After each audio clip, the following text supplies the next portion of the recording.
దేవుడు కనిపెడతా ఉంటాడు. ఆయనకి ఎవరు ప్రత్యేక స్థానాన్ని ఇస్తారు, అన్నింటికంటే ముఖ్యంగా ఆయన ఎవరు ప్రేమిస్తున్నారు, ఎవరు ఆయనకి ఎక్కువ విలువనిస్తున్నారు, ఆయన కార్యాల పట్ల ఎవరు ఆసక్తి కలిగి ఉన్నారు, ఖచ్చితంగా వెతుక్కుంటాడు. వివేకము కలిగి దేవుని వెతుకువారు కలరేమో అని ఆయన ఆకాశము నుండి తొంగి చూసి మనుషుల్ని పరిశీలిస్తున్నాడు అని 53వ కీర్తనలోను 14వ కీర్తనలోను మనకి సాక్ష్యం ఉంది. దేవుడు మనుషుల్ని వెతుకుతున్నాడట. ఎందుకు వెతుకుతున్నాడు అంటే మనుషులు ఎవరైనా తనను వెతుకుతున్నారేమో అని. దేవుణ్ణి కలుసుకోవటానికి, దేవునితో సహవాసం చేయడానికి, దేవుణ్ణి ప్రేమించి, దేవుణ్ణి అన్వేషించి, దేవుణ్ణి వెతికేటువంటి వ్యక్తులు ఎవరైనా ఉన్నారేమో, అలాంటి వివేకవంతులు ఎవరైనా ఉన్నారేమో అని వారి కోసం ఆయన వెతుకుతున్నాడు అని నేను చెప్పిన 2 కీర్తనల్లో రాయబడి ఉంది. చూస్తారా?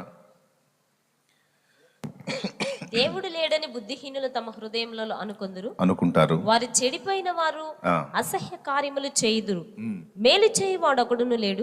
వివేకము కలిగి దేవుని వెదకువారు కలరేమో అని దేవుడు ఆకాశం నుండి చూచి నరులను పరిశీలించెను. అదుగో దేవుడు పరిశీలిస్తున్నాడు. 14వ కీర్తనలో కూడా ఒకసారి చూస్తావా? దేవుడు లేడని బుద్ధిహీనులు తమ హృదయములో అనుకొందురు. మళ్ళీ అదే మాట రిపీట్ చేస్తున్నాడా? వారు చెడిపోయిన వారు అసహ్య కార్యములు చేయుదురు. మేలు చేయువాడు ఒకడును లేడు.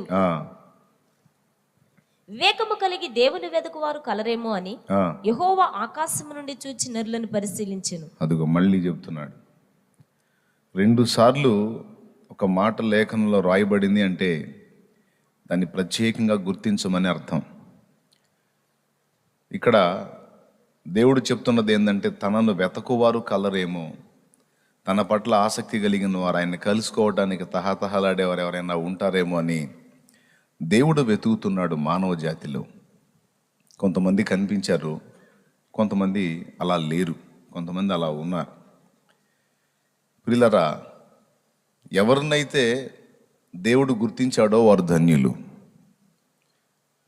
ఈ బిడ్డకు నేనంటే అమితమైన ప్రేమ, నాకంటే ఎక్కువగా ఇక ఎవరిని పట్టించుకోరు, నాకు తమ హృదయంలో ప్రత్యేక స్థానాన్ని ఇచ్చారు అని దేవుడు ఏ మనుషుని గుర్తిస్తాడో వారు ధన్యులు అని చెప్తున్నాను.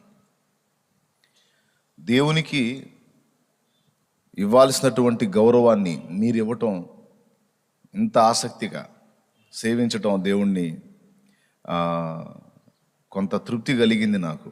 ఎందుకంటే ఈ లాక్డౌన్లో దాదాపు 6 నెలల కాలం ఇంచుమించుగా, మార్చి నుండి మనం లెక్కేసుకుంటే ఏప్రిల్, మే, జూన్, జూలై, ఆగస్టు, ఇది సెప్టెంబర్ కదా, ఇంచుమించు కొంచెం అటు ఇటుగా 6 నెలల కాలం మనం దేవుని సన్నిధికి దూరం అయ్యాం. ప్రశాంతంగా ఆయన సన్నిధిలో ఇలా చేరి ఆరాధించే స్వేచ్ఛను కోల్పోయాం. ఎక్కడ వాళ్ళు అక్కడే ఆగిపోయారు. కొంతమంది లైవ్ ద్వారా వాక్యాన్ని వీక్షించారు, కొంతమందికి సెల్ ఫోన్స్ లేవు, స్మార్ట్ ఫోన్స్ లేవు. ఒకవేళ ఏదో తెచ్చుకున్న వాళ్ళు ఉన్న ప్రాంతాల్లో మరి సిగ్నల్ ప్రాబ్లం ఉండి వాళ్ళకి నెట్ సౌకర్యం కూడా లేని పరిస్థితుల్లో కొంతమంది ఉన్నారు.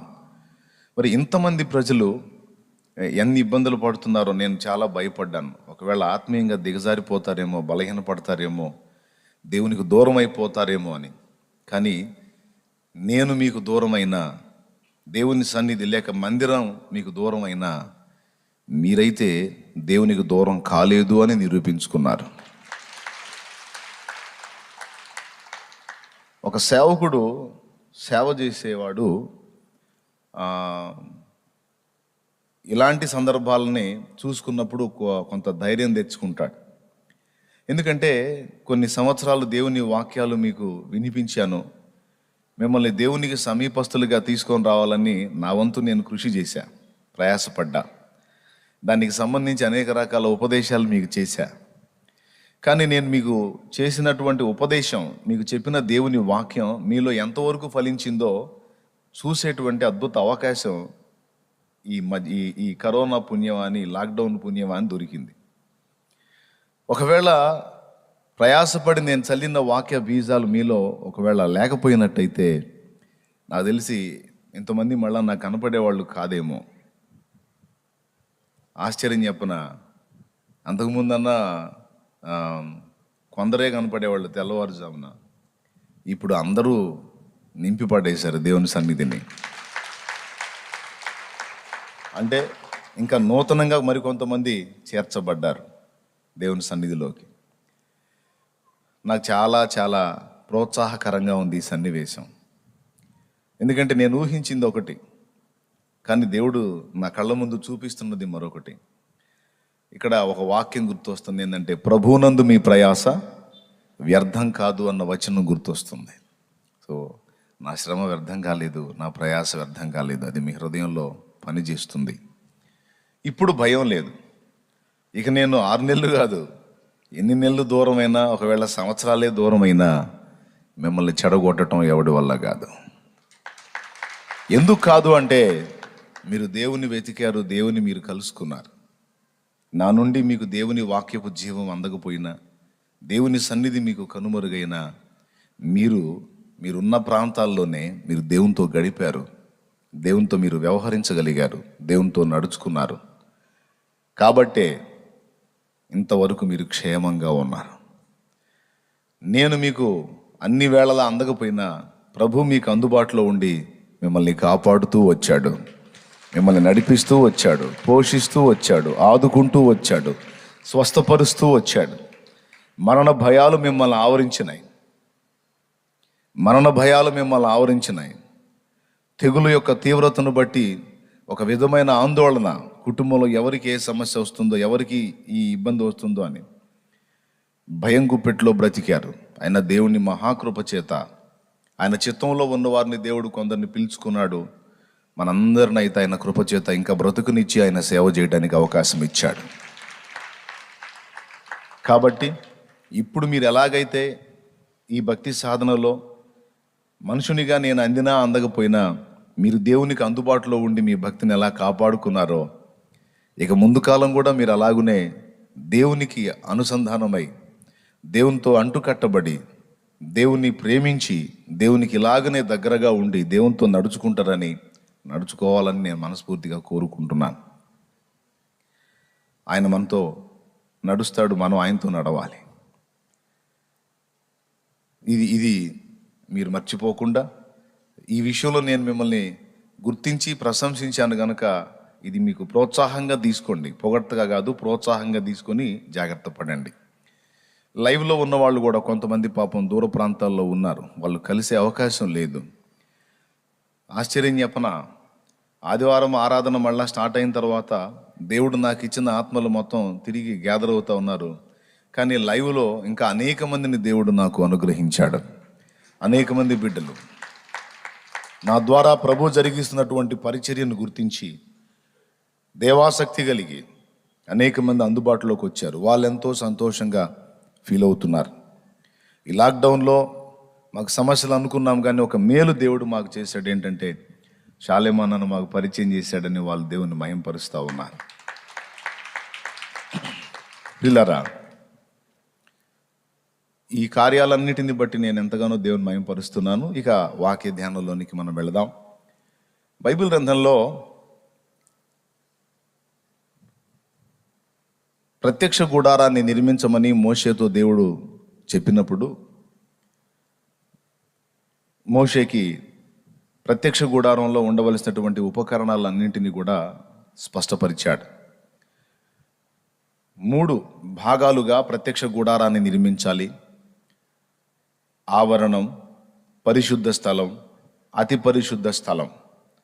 అతి పరిశుద్ధ స్థలాన్ని, పరిశుద్ధ స్థలాన్ని రెండింటిని విభజించున్నట్లు ఒక గట్టి దళసరి తెర ఒకటి ఏర్పాటు చేయాలి అని. మరి అతి పరిశుద్ధ స్థలంలో ఏముండాలి, పరిశుద్ధ స్థలంలో ఏముండాలి, ఆవరణంలో ఏముండాలి అనేది మొత్తం ఒక 7 ఉపకరణాలు స్పష్టపరుస్తాడు అక్కడ. ఫస్ట్ ఆవరణంలో బలిపీఠం, తర్వాత ఇత్తడి గంగాళం,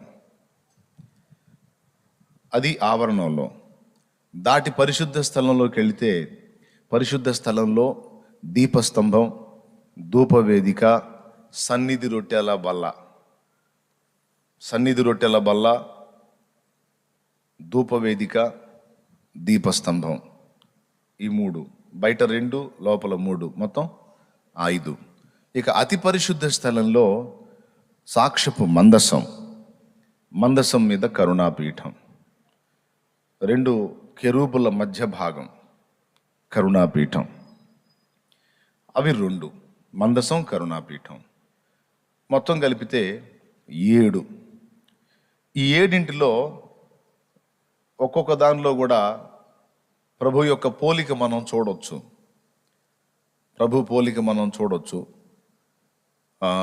మీకు స్క్రీన్ మీద చూపిస్తున్నాడు, చూడండి ఒకసారి. వస్తుందా అది స్క్రీన్ మీద? చూడొచ్చు. లేకపోతే నేను చెప్పింది మీరు జస్ట్ గ్రహిస్తే సరిపోతుంది. ఈ 7 ఉపకరణాల గురించి గతంలో ఒకసారి మనం మాట్లాడుకున్నాం, 1-2 పర్యాయాలు మనం మాట్లాడుకున్నాం. అయితే అన్నిటి గురించి నేను చెప్పను, కానీ మందసాన్ని గురించి 2 ముక్కలు చెప్పాలి. సాక్ష్యపు మందసం ప్రత్యేకంగా నిర్మితమైంది. నల్ల తుమ్మ కర్రతో ఆ మందసాన్ని చేయాలి. దాని మీద బంగారు రేకు పొదిగించాలి అని చెప్పాడు. దాని లోపల నల్ల తుమ్మ కర్ర, ఇక నల్ల తుమ్మ, తెల్ల తుమ్మ పక్కన పెడదాం, తుమ్మ కర్రతో అన్నాడు. తుమ్మ కర్రతో అది చేయాలి. దాని మీద బంగారు రేకు పొదగాలి. పొదిగిన తర్వాత ఆ మందసంలో ఏమేమి ఉంచాలి అంటే మన్నాగల పాత్ర. ఇశ్రాయేలు అరణ్య యాత్రలో ప్రయాణం చేసేటప్పుడు వాళ్ళకి ఆకలైనప్పుడు దేవుడు ఆకాశము నుండి దేవదూతల ఆహారము, దానికి మరో పేరు ఆకాశ ధాన్యము, అంటే ఆకాశము నుండి ఆహారాన్ని కురిపించాడు.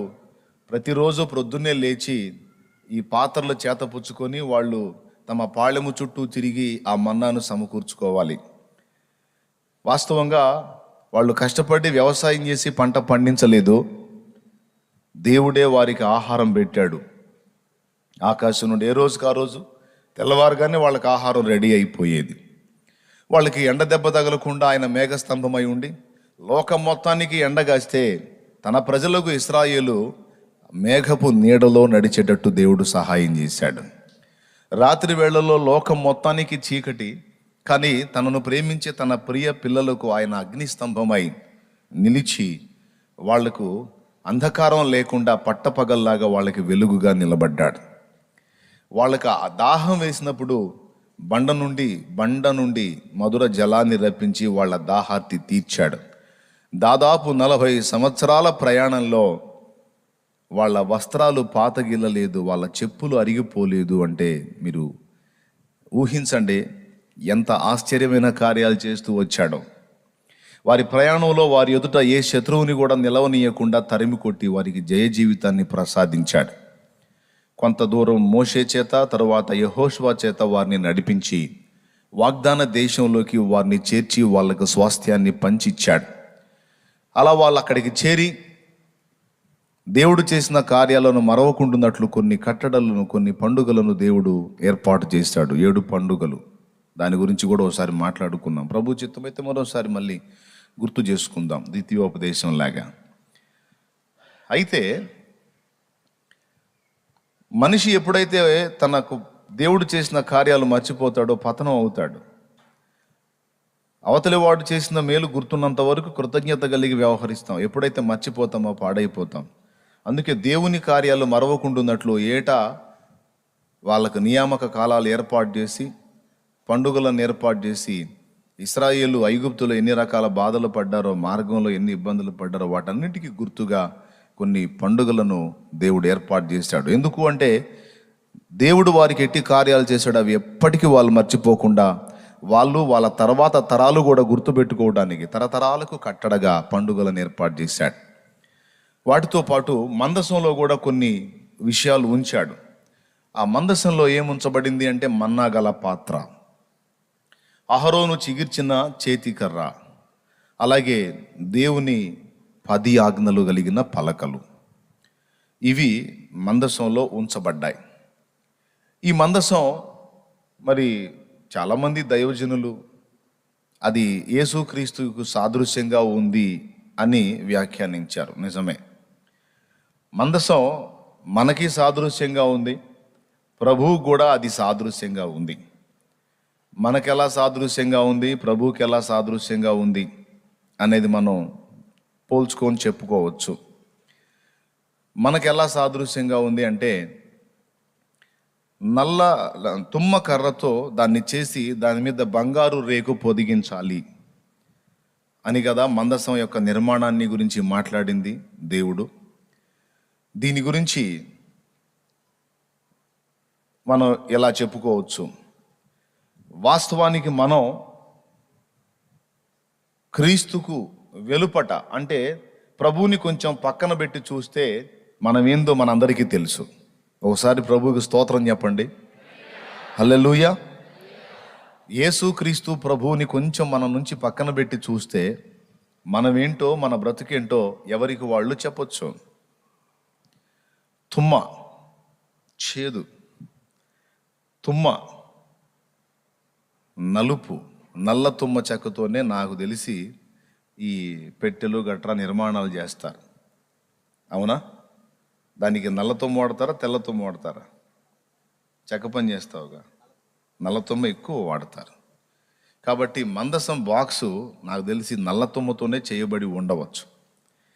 అందులో మనకు పోలిక ఏంటంటే, ఆ తుమ్మ కర్ర లేక ఆ నల్ల తుమ్మ కర్ర మన జీవితానికి, మన బ్రతుకులకు ఒక సాదృశ్యం. వాస్తవం ఏంటి అంటే, మనం అదిగో ఇప్పుడు కాదు, నేను అది చూపించాను, చెప్పేశాను, అయిపోయింది. నల్ల తుమ్మ కర్ర టైపు మనం. మనుషులు మనల్ని మెచ్చుకోవడానికి కానీ, బాగా వినాలి, దేవుడు మనల్ని మెచ్చుకోవడానికి కానీ మన దగ్గర కొలతలు లేవు. ఒకవేళ ఏదన్నా మనుషులకి మనం నచ్చితే నచ్చవచ్చు కొద్ది గొప్ప, ఎందుకంటే వాళ్ళు కూడా తుమ్మకర్రలే కాబట్టి. వాళ్ళు తుమ్మకర్రలే, మనం తుమ్మకర్రలమే కాబట్టి ఒక తుమ్మకర్ర ఇంకో తుమ్మకర్రను మెచ్చుకోవచ్చు, అది వేరే సంగతి. కానీ దేవుడు మనల్ని మెచ్చాలి అంటే మనం పనికిరాం. దేవుని ఎదుట మనం యోగ్యులుగా నిలవలేం. ఎందుకంటే మన రహస్య జీవితం, మన వ్యక్తిత్వం అంతా కూడా మనకు మాత్రమే తెలుసు.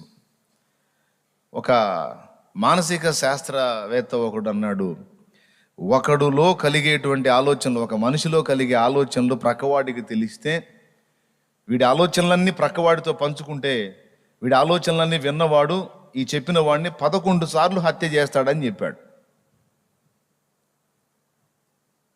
అంటే మనిషి మస్తిష్కంలో మెదిలేటువంటి ఆలోచనల పరంపర అంత వికృతంగా ఉంటుంది. ఏం లేదండి, నాకు అలాంటి ఆలోచనలు ఏమి రావు, అసలు నేను చాలా పరిశుద్ధమైన ఆలోచనలు గలవాడినని ఒకవేళ నువ్వు చెబితే అది కూడా నమ్మశక్యం కాని విషయం. ఆల్రెడీ నువ్వు చేసే పాపాల్లో అది ఒక పాపం అయి ఉంటుంది. ఏది? పొరపాటు ఆలోచనలు కలిగి ఉండి కూడా అసలు నాకు అట్లాంటి ఆలోచనలు ఎంత మాత్రం రావని చెప్పడం, అది కూడా ఒక అబద్ధం, అదొక పాపం అయిపోతుంది. ఎందుకంటే మనలో ఆదాము యొక్క రక్తము మన శరీరంలో పనిచేస్తుంది, దేవుని జీవం మన ఆత్మలో ప్రవేశించింది. ఇప్పుడు దేవుని జీవం ఆదాము సంబంధమైన జీవంతో పెనుగులాడి దాన్ని అధిగమించి దాన్ని చంపి మనల్ని తీసుకెళ్లాల్సి ఉంది అక్కడికి. ఏ జీవం? ఏ జీవాన్ని?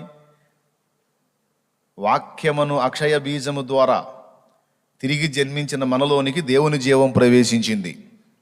క్రొత్త జన్మ ఎత్తిన మనలోనికి ప్రవేశించినటువంటి ఆ దేవుని జీవం ఏదైతే ఉందో అది మన ప్రాచీన పురుషుడు ఆదాము సంబంధమైనటువంటి జీవం ఏదైతే ఉందో దాన్ని చంపవలసి ఉన్నది, దాన్ని అధిగమించవలసి ఉన్నది, దాన్ని జయించవలసి ఉన్నది. దాన్ని జయించి మొత్తం దేవుని జీవమే నింపుకొని టోటల్గా మన స్వభావం, దేవ స్వభావంలో పాలిభాగం పొంది మనం ఆయన పోలికగా మార్చబడి ఎత్తబడవలసి ఉన్నది. ఇది ప్రణాళిక, జరుగుతున్న పని. కాబట్టి ఆదాము జీవం నివసించేటువంటి శరీరం ఇంకా మనకు మార్పు చెందలేదు గనుక, ఇందులో మనం నివాసం ఉంటున్నాం గనుక మనం 100% పర్ఫెక్ట్ అని చెప్పజాలం. ఎందుకంటే ఆత్మ విమోచింపబడింది, శరీరం ఇంకా విమోచింపబడలేదు. ఆ దేహ విమోచన కోసం మనం ప్రయత్నం చేస్తున్నాం, ప్రార్థన చేస్తున్నాం, మూలుగుతున్నామని రోమాపత్రిక 8లో సాక్ష్యం ఉంది. మీకు తెలుసు, చూపించాను నేను. దేహ విమోచన కొరకు మనము మూలుగుచున్నాము అంటాడు అక్కడ. కాబట్టి ఇప్పుడు మన వ్యక్తిగత జీవితాన్ని మనం పరిశీలించుకుంటే మనం నల్లతుమ్మ చెక్క అనే మాటలో డౌట్ లేదు. కొంతమంది బయటికి కనబడతారు, కొంతమంది కనపడరు. కానీ అందరి ఆంతర్యాలు ఎవరెరుగును? దేవుడు ఎరుగు. ఆయనకు అందరి రహస్యాలు, అందరి ఆంతర్యాలు బాగా తెలుసు. కాబట్టి దేవుడు, సృష్టికర్త అయిన దేవుడు మన వైపు చూసినప్పుడు మనం ఎట్లా కనపడతాం? ఆయనకి నల్లతుమ్మ చెక్కలాగా లేక నల్లతుమ్మ కర్రలాగానే కనబడతాం. ఇప్పుడు మనుషులు కూడా చాలా వరకు మన ఇంట్లో వాళ్ళకి కానీ మనకుగా కానీ మనం అదే విధంగా కనపడతాం. బయట ఎరగనోళ్ళు మనల్ని మెచ్చుకుంటా ఉంటే మనల్ని ఎరిగిన ఇంట్లో వాళ్ళు అనుకుంటారు, నీ బొంద నీకేం తెలుసు, వాడు మంచివాడు అంటున్నావు, వాడి సంగతి మా ఇంట్లో మాకు తెలుసు. ఆమె మంచిది అంటున్నావు, ఆమె సంగతి ఏందో మా ఇంట్లో మాకు తెలుసు, నీకేం తెలుసు అని సొంత వాళ్ళు ఇబ్బంది పడుతూ ఉంటారు మనల్ని ఇతరులు మెచ్చుకుంటా ఉంటే. ఎందుకంటే మన విశ్వరూపం ఎవరికి తెలుసు? ఇంటి వాళ్ళకి తెలుసు. తర్వాత ఎవరికి తెలుసు? దేవునికి తెలుసు. తర్వాత ఎవరికి తెలుసు? మనకి తెలుసు. అవునా? ఇప్పుడు దేవుడు మనకెళ్ళి చూసినా, మనల్ని ఎరిగిన వారు మనకెళ్ళి చూసినా, మనం మనకెళ్ళి చూసుకున్నా మనకి ఏం కనపడింది? ఒకసారి చెప్పండి అందరూ. మనందరం యోగ్యులంగా కనపడతామా? నో, నల్లతుమ్మ చెక్కే. అయితే ఈ నల్లతుమ్మ చెక్క దేవుని ముందు ఆమోదం పొందదు గనుక దీనికి యేసు అనే బంగారు రేగు పొదిగించాడు. అది జరిగిన విషయం. యేసుక్రీస్తు ప్రభు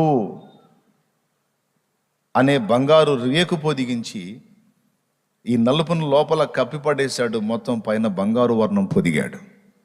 ఇప్పుడు దేవుడు మన వైపు చూశాడు అనుకో, మనం కనపడం. ఆయన అద్వితీయ కుమారుడు కనపడతాడు. మన మీద కూర్చున్నది ఆయన. అర్థమైందా? ఎవరు కనపడతారు? ఇప్పుడు ఏక నాన్న దృష్టి మళ్ళీ ఇద్దటు, నేను చెప్పేదాని మీద ఉండాలా. ఎవరు కనపడతారు ఇప్పుడు? యేసుక్రీస్తు ప్రభు కనపడతాడు, తండ్రి చూస్తే మనకెళ్ళి. తర్వాత ఇతరులు మనకెళ్ళి చూస్తే ఎవరు కనపడతారు? ఆయనే కనపడతాడు. కానీ రహస్యంలో మనల్ని మనం చూసుకుంటే, పర్సనల్గా మనల్ని మనం చూసుకుంటే మనకు మాత్రం తుమ్మ చెక్కే. కానీ తండ్రి అంటాడు, లేదు నువ్వు బంగారాని అంటాడు. సమాజాన్ని చేత కూడా అదే మాట అనిపించాడు. ఇప్పుడు మనుషులు మనకెళ్ళి చూసిన బంగారమే, పరలోక తండ్రి మనకెళ్ళి చూసిన బంగారమే. కానీ మనకు మాత్రమే తెలుసు మనం ఏమై ఉన్నాం. దేవునికి స్తోత్రం కలుగును గాక. హల్లెలూయా. అందుకే చాలాసార్లు మోకాళ్ళుని ఏడ్చుకుంటూ ఉంటాం మనం. ఇంత ప్రేమకు నేను పాత్రుడు నా ప్రభు, ఇంత నాకుందా? పాపినైన నన్ను నీవు కనికరించినావు, నా పాపములన్నిటినీ. పాపినైన నన్ను నీవు కనికరించినావు, నా పాపములన్నిటినీ కడిగి వేసినావు. పతనమైన నా జీవిత గతిని మార్చినావు, పతనమైన నా జీవిత గతిని మార్చినావు. పనికి రాని నన్ను నీ పనికి నిలిపినావు. ఎందుకింత ప్రేమ చూపావు నా యేసయ్యా, ఎంత మంచి ప్రేమ చూపావు. ఎందుకింత ప్రేమ చూపావు నా యేసయ్యా, ఎంత మంచి ప్రేమ చూపావు.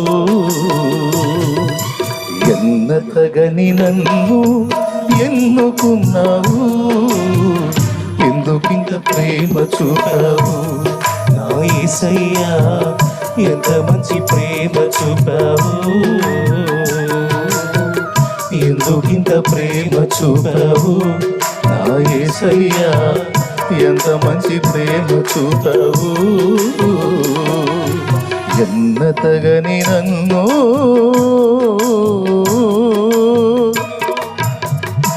నా మట్టుకు నా ఫీలింగ్. పరలోక పౌరత్వం నాకు నిచ్చినావు, పరిశుద్ధులతో నిలిచే భాగ్యమిచ్చినావు, దూతల కందని నీ దివ్యమైన సేవను, దూతల కందని నీ దివ్యమైన సేవను, దుమ్ము ధూళినైన నన్ను చేయనిచ్చినావు, ఎందుకింత ప్రేమ చూపావు నా యేసయ్యా, ఎంత మంచి ప్రేమ చూపావు. నా ఫీలింగ్ అది. నువ్వు నన్ను ఎంపిక చేయడానికి, నాకు ఈ పని అప్పచెప్పడానికి వాస్తవంగా నేను యోగ్యుని కాదు అని నా ఫీలింగు. కానీ నన్ను నమ్మకమైన వానిగా ఎంచావు. ధన్యుణ్ణయ్యా, ఎందుకింత ప్రేమ చూపావని ప్రశ్నించుకున్న దేవుణ్ణి. ఇక అది ఎందుకు చూపించావంటే నువ్వు ప్రేమవు కాబట్టి నువ్వు ప్రేమిస్తావు అంతే. హల్లెలూయా. నా సృష్టికర్తవి, నా తల్లివి తండ్రివి అన్నీ నువ్వే. అందరికంటే కూడా నా మీద నీకు ఎక్కువ మమకారం ఉంది అని దేవుని మహింపరచుకుంటా. మీకు వేరు ఫీలింగ్ ఏమన్నా ఉందా? మీకు కూడా సేమ్ ఫీలింగా? మీకు కూడా అదే ఫీలింగా, లేకపోతే మీకు ఏమైనా వేరే అభిప్రాయం ఉందా? లేదన్నా నేను పర్వాలేదు, దేవుడు నన్ను అంగీకరించడానికి నాకు యోగ్యతలు ఉన్నాయని ఎవరన్నా అనగలరా? అలా అనే దమ్ము ఉంటే చేయొద్దండి. ఎవరికి లేదు. చేతుతారు ఎవరన్నా? ఎత్తలేరు. సో టోటల్గా అందరం ఏమై ఉన్నాం? పెద్దగా చెప్పండి. ఏం చెట్టు మనం? అద్దీ లెక్క.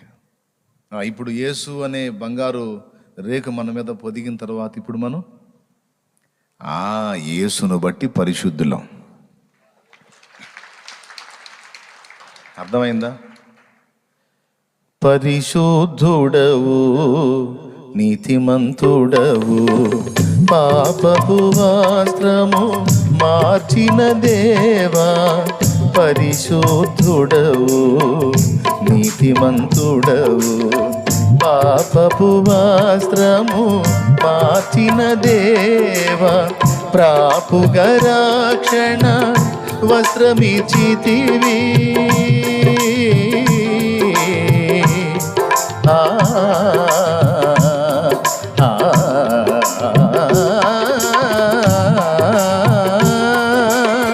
ప్రాపుగ రక్షణ వస్త్రమిచ్చితివి, పొగడెద నిన్ను ధవళవన్నుడ, పొగడెద నిన్ను ధవళవన్నుడ, కొనియాడి పాడి కీర్తించి వందించెదనిను నా ప్రభువా, కొనియాడి పాడి కీర్తించి వందించెదనిను నా ప్రభువా, నరులను కావగా పరమును వీడి, నరులను కావగా పరమును వీడి, భువి కరుదెంచిన కృపగల దేవా, భువి కరుదెంచిన కృపగల దేవా,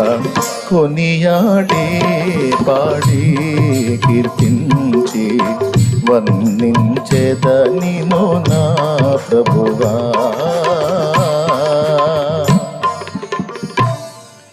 పాపపు వస్త్రాన్ని తీసి పరిశుద్ధ వస్త్రం, రక్షణ వస్త్రం మనకు ధరింపజేశాడు. యేసయ్య కృప, యేసయ్య రక్తమును బట్టి పరిశుద్ధులం. కానీ అదే ఆయన కాస్త పక్కన పెట్టి మన బతుకులు మనం చూసుకుంటే ఏమిటి అది కాబట్టి ఈ పోలికను మనం గమనించుకుంటే అది మనకి సూటబుల్ అని చెప్తున్నాను నేను. ఇకపోతే మరి మనకు సాదృశ్యం అంటే అంతవరకు సరిపోయింది. మళ్ళీ మందస్సం మరి యేసు ప్రభుకి ఎట్లా సాదృశ్యము అంటే, ఇక నల్ల తుమ్మ చెక్కను కాస్త పక్కన పెడితే బంగారు మందసం, ఆ మందసంలో 3 విషయాలు ఉన్నాయి. మొట్టమొదటిది మన్నాగల పాత్ర, అంటే ఇశ్రాయేలు ప్రజలకు పరలోకము నుండి దేవుడు పంపిన ఆహారం. యేసయ్య అన్నాడు, జీవాహారమును నేనే. Praise the lord. జీవాహారము.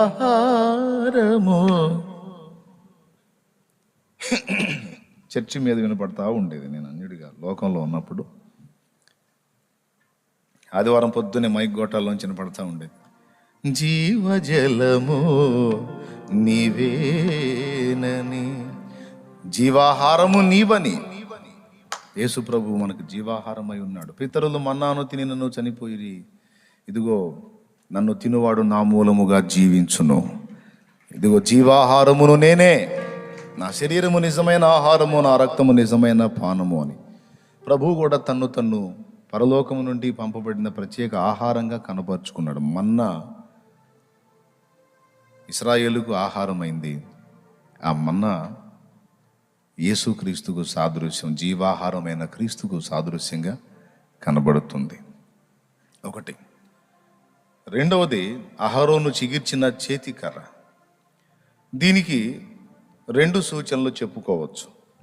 వాస్తవంగా అది ఎండిపోయినటువంటి కర్ర, బాదం కర్ర. తెలుసా మీకు అది ఏం చెట్టు కర్ర? బాదం చెట్టు కర్ర. ఆ అహరోను చేతిలో ఉన్నటువంటి ఆ చేతి కర్ర వాస్తవంగా ఎండిపోయింది. అది యేసు మరణానికి తర్వాత ఓ సందర్భంలో అహరోను యాజకత్వం నిరూపించబడటానికి దేవుడు చెప్పినటువంటి చిన్న టెస్టులో, మరి మేము కూడా అహరోన్తో పాటు యాజక సమూహమే, మాకు కూడా దేవుడు ఆమోదిస్తాడు అని కొంతమంది తిరుగుబాటుదారులు మోషేని ఎదిరించినప్పుడు, అట్లయితే మీలో ఎవరైతే అలా అనుకుంటున్నారో మీరు కూడా మీ చేతి కర్రలు తీసుకొచ్చి అక్కడ పెట్టండి ప్రత్యక్ష గుడారంలో. అలాగే అహరోన్ చేతి కర్ర కూడా అక్కడ ఉంచుతాడు. ఎవరిని కోరుకుంటే అతని చేతి కర్ర తెల్లవారేసరికి చిగిర్చి పువ్వులు పూసి కనబడుతుంది. ఇదే సాక్ష్యం అంటాడు. అందరు చేతి కర్రలు తీసుకొచ్చి పెడతారు, కానీ అహరోను చేతి కర్ర మాత్రమే మరి తెల్లవారేసరికి అది చిగిర్చి పువ్వులు గలదై కాయలు కూడా కనపడతాయి దానికి. అహరోను చిగిర్చిన చేతి కర్ర. ఇది యేసు శిలువ మరణానికి ఎండిపోయిన కర్ర మళ్ళీ తిరిగి చిగుర్లు పెట్టడం అనేది పునరుద్ధానానికి గుర్తుగా మన భక్తులు వ్యాఖ్యానించారు. దాన్ని అటుంచితే ఆయన చేతి కర్ర యాజకుడు, అహరోను యాజకుని యొక్క చేతి కర్ర యేసుక్రీస్తు యొక్క యాజకత్వానికి, మరణ పునరుద్ధానాలకు సాదృశ్యంగా చెప్పవచ్చు అని కొంతమంది పండితులు అభిప్రాయపడ్డారు. ఆఫ్ కోర్స్ ఆమోదిద్దాం, మనం కూడా, తప్పులేదు. తరువాత అదిగో మీకు అక్కడ స్క్రీన్లో కనపడతా ఉంది, అది చూసే ఉంటారు మీరు ఇప్పుడు. ఆ మందస్సంలో ఏమున్నాయి అనేది. అహరోను చిగిర్చిన చేతికర్ర, మన్నగల పాత్ర. చేతికర్ర యేసుక్రీస్తు ప్రభు యొక్క కాపరిత్వానికి గుర్తు. దేని గుర్తు? ప్రధాన కాపరిగా నీవు నాకై ప్రత్యక్షమగువా ఘడియలో, ప్రధాన కాపరిగా నీవు నాకై ప్రత్యక్షమగువా ఘడియలో, నన్ను నీవు మరువాలి దేవా, నన్ను నీవు మరువాలి దేవా, నీవేన మంచి కాపరివి, నీవేన మంచి కాపరివి, నీవేన మంచి కాపరివి, నీవేన మంచి కాపరివి. ఓ ప్రభువా, ఓ ప్రభువా, ఓ ప్రభువా, ఓ ప్రభువా, నీవేన మంచి కాపరివి, నీవేన మంచి కాపరివి, నీవేన మంచి కాపరివి, నీవేన మంచి కాపరివి. యేసుక్రీస్తు కాపరిత్వానికి గుర్తు అహరోను చిగిర్చిన చేతికర్ర. ఇదొక పోలిక.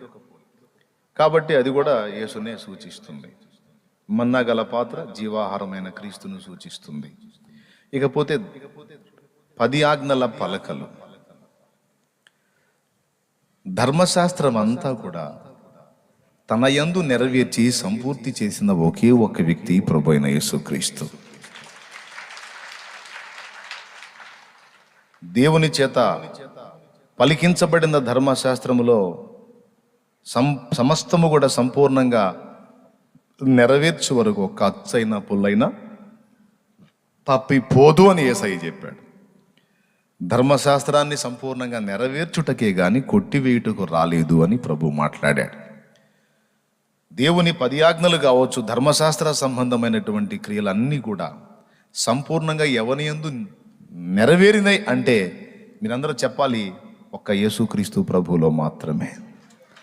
ఆయనే దాన్ని కంప్లీట్గా నెరవేర్చి దాని అంతటికి సమాప్తి అయి ఉన్నాడు. కాబట్టి దేవుని యొక్క ఆజ్ఞలను కంప్లీట్గా గైకొని నెరవేర్చినటువంటి వ్యక్తిగా క్రీస్తు కనపడుతున్నాడు. ఆ ఆజ్ఞలు దేవుని వాక్యం క్రీస్తుకే సాదృశ్యంగా ఉంది. అహరోను చిగిర్చిన చేతికర్ర ఆయన కాపరిత్వానికి సాక్ష్యంగా ఉంది. మన్నాగల పాత్ర జీవాహారమైన క్రీస్తుకు సాదృశ్యంగా. ఈ విధంగా బంగారు మందసం, లోపల నల్లతుమ్మ చెక్క మనం అనుకోండి, పైన ఉన్న గోల్డ్ ఆయనే కదా. కాబట్టి ఆ కోణంలో కూడా బంగారం కూడా యేసునే సూచిస్తుంది. దేవునికి మహిమ. చెప్పండి గట్టిగా. కాబట్టి ఈ మందసం యేసుక్రీస్తుకు సాదృశ్యంగా మన ముందు తరపు భక్తులు పెద్దలు పాడుకున్నారు. చాలాసార్లు నీ ప్రేమే నన్ను ఆదరించేను అనే పాట పాడేటప్పుడు బలసూచకమైన మందసమా అనే చరణం వస్తుంది. అసలు దాని అర్థం ఏంది అని కొంత డౌట్ కొంతమందికి. ఇదే బలసూచకమైన మందసమానికై, బలసూచకమైన మందసమానికై, సజీవయాగమై యుక్తమైన సేవకై ఆత్మాభిషేకముతో నన్ను నింపితివా. సజీవయాగమై యుక్తమైన సేవకై ఆత్మాభిషేకముతో నన్ను నింపితివా. సంఘక్షేమమే నా ప్రాణమాయన, సంఘక్షేమమే నా ప్రాణమాయన, నీ ప్రేమే నన్ను ఆదరించేను. అది సంగతి. కాబట్టి ఈ మందసం కూడా ఎవరిని చూపిస్తుంది కంప్లీట్గా చెప్పండి. రైట్. ఇప్పుడు మందసం మ్యాటర్ అయిపోయింది. ఇక్కడి నుంచి మన అంశం ప్రారంభమైంది. జాగ్రత్తగా వినండి. ఒకసారి స్తోత్రం చెప్తారా అందరూ? గట్టిగా చెప్తారా? రైట్, వినండి. ఇప్పుడు ఈ మందసం దేవుని సన్నిధి లేకపోతే దేవుని మహిమ నివసించేటువంటి చోటులో ఉంచబడింది. అది ఎక్కడ ఉంచబడిందో అక్కడ దేవుని మహిమ నిలిచి ఉంటుంది. మందసం మీద కరుణాపీఠం, దాని మీద 2 కెరూబులు, ఆ కెరూబుల మధ్య దేవుని సన్నిధి ప్రత్యక్షమైద్ది. ఆ మందసం ఉన్నటువంటి ఆ అతి పరిశుద్ధ స్థలంలోనికి ఎలా పడితే అలా, ఎప్పుడు పడితే అప్పుడు ప్రధాన యాజకుడు వెళ్ళకూడదు. చాలా జాగ్రత్తగా వ్యవహరించాలి. అక్కడికి వెళ్ళి రక్త ప్రోక్షణ జరిగించేటప్పుడు యాజకుడి వస్త్రాలు కూడా డిఫరెంట్. నిలువుటంగి వేసుకుంటాడు, నడుముకి తాడు కట్టబడుతుంది, అంగీకి బంగారు గంటలు ఉంచబడతాయి. సంవత్సరానికి ఒక్కసారి గొర్రెపిల్ల రక్తముతో అతి పరిశుద్ధ స్థలంలోనికి ప్రవేశించి కరుణాపీఠం మీద ఆ బలి జంతువు యొక్క రక్తమును ప్రోక్షించడానికి వెళతాడు. వెళ్ళి అక్కడ రక్త ప్రోక్షణ జరిగిస్తున్నప్పుడు, దేవుని కార్యాన్ని జరిగిస్తున్నప్పుడు వెళ్ళినటువంటి యాజకుడు యోగ్యుడిగా ఉంటే బతుకుతాడు, క్షేమంగా బయటకు వస్తాడు. అయోగ్యుడిగా ఉండి దేవుని కోపానికి గురైన వాడైతే అక్కడికక్కడే పడి చనిపోతాడు. చనిపోతాడు స్పాట్. ఆ చనిపోయిన వాడిని లోపలికి వెళ్ళి బయటికి తీసుకొని రావాలంటే పోయినోళ్ళు అవుట్.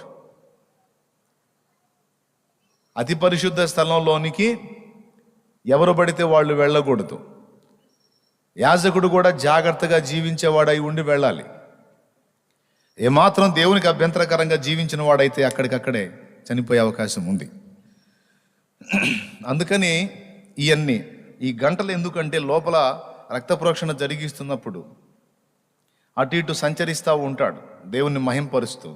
అప్పుడు ఈ అంగీకున్న గంటలు మోగుతూ ఉంటే బయట వాళ్ళకి సాక్ష్యం లోపల ఉన్నాడు, బతికే ఉన్నాడని. గంటల చప్పుడు ఆగిపోయింది అంటే లోపల ఉన్న వ్యక్తి అవుట్. కాబట్టి ఇప్పుడు ఏం చేస్తారు తెలుసా? మనుషులు లోపలికి వెళ్లకుండా నడుముకున్న తాడు పట్టుకొని బయటికి లాగుతారు. అందుకు కాకుండా ఏముందిలే తెద్దామని పోతే అవుట్, ఎవడు పోయినా చచ్చిపోతాడు. అంటే మందసం మీద కరుణాపీఠం, అక్కడ దేవుని మహిమ. అంటే ఇప్పుడు మందసంతో ఎవరున్నారు? దేవుడు, ఆయన సన్నిధి, ఆయన మహిమ ఉంది. ఓకేనా? రైట్. ఈ మందసం ఒబేదేదోము అనే వాని ఇంట ఉంచబడింది ఒక ఘట్టంలో. జాగ్రత్తగా వినండి. ఒబేదేదోము ఇంట ఉంచబడింది. ఈ ఉంచబడినటువంటి మందసం ఎప్పుడైతే అతని ఇంట ఉంచబడిందో అతని ఇల్లు ఆశీర్వదించబడటం మొదలుపెట్టింది అని దావీదుకు తెలిసింది. తెలిసి ఆ మందసాన్ని తీసుకొని రావటానికి వెళతాడు. అది వాస్తవమే, లేఖనమే చెప్పింది. అది మీరు లేఖనంలో చూడాలనుకుంటే చూడొచ్చు, లేదు సమూయేలు గ్రంథము 2 సమూయేలు 6వ అధ్యాయము 10వ వచనం ఒక్కసారి చూడండి.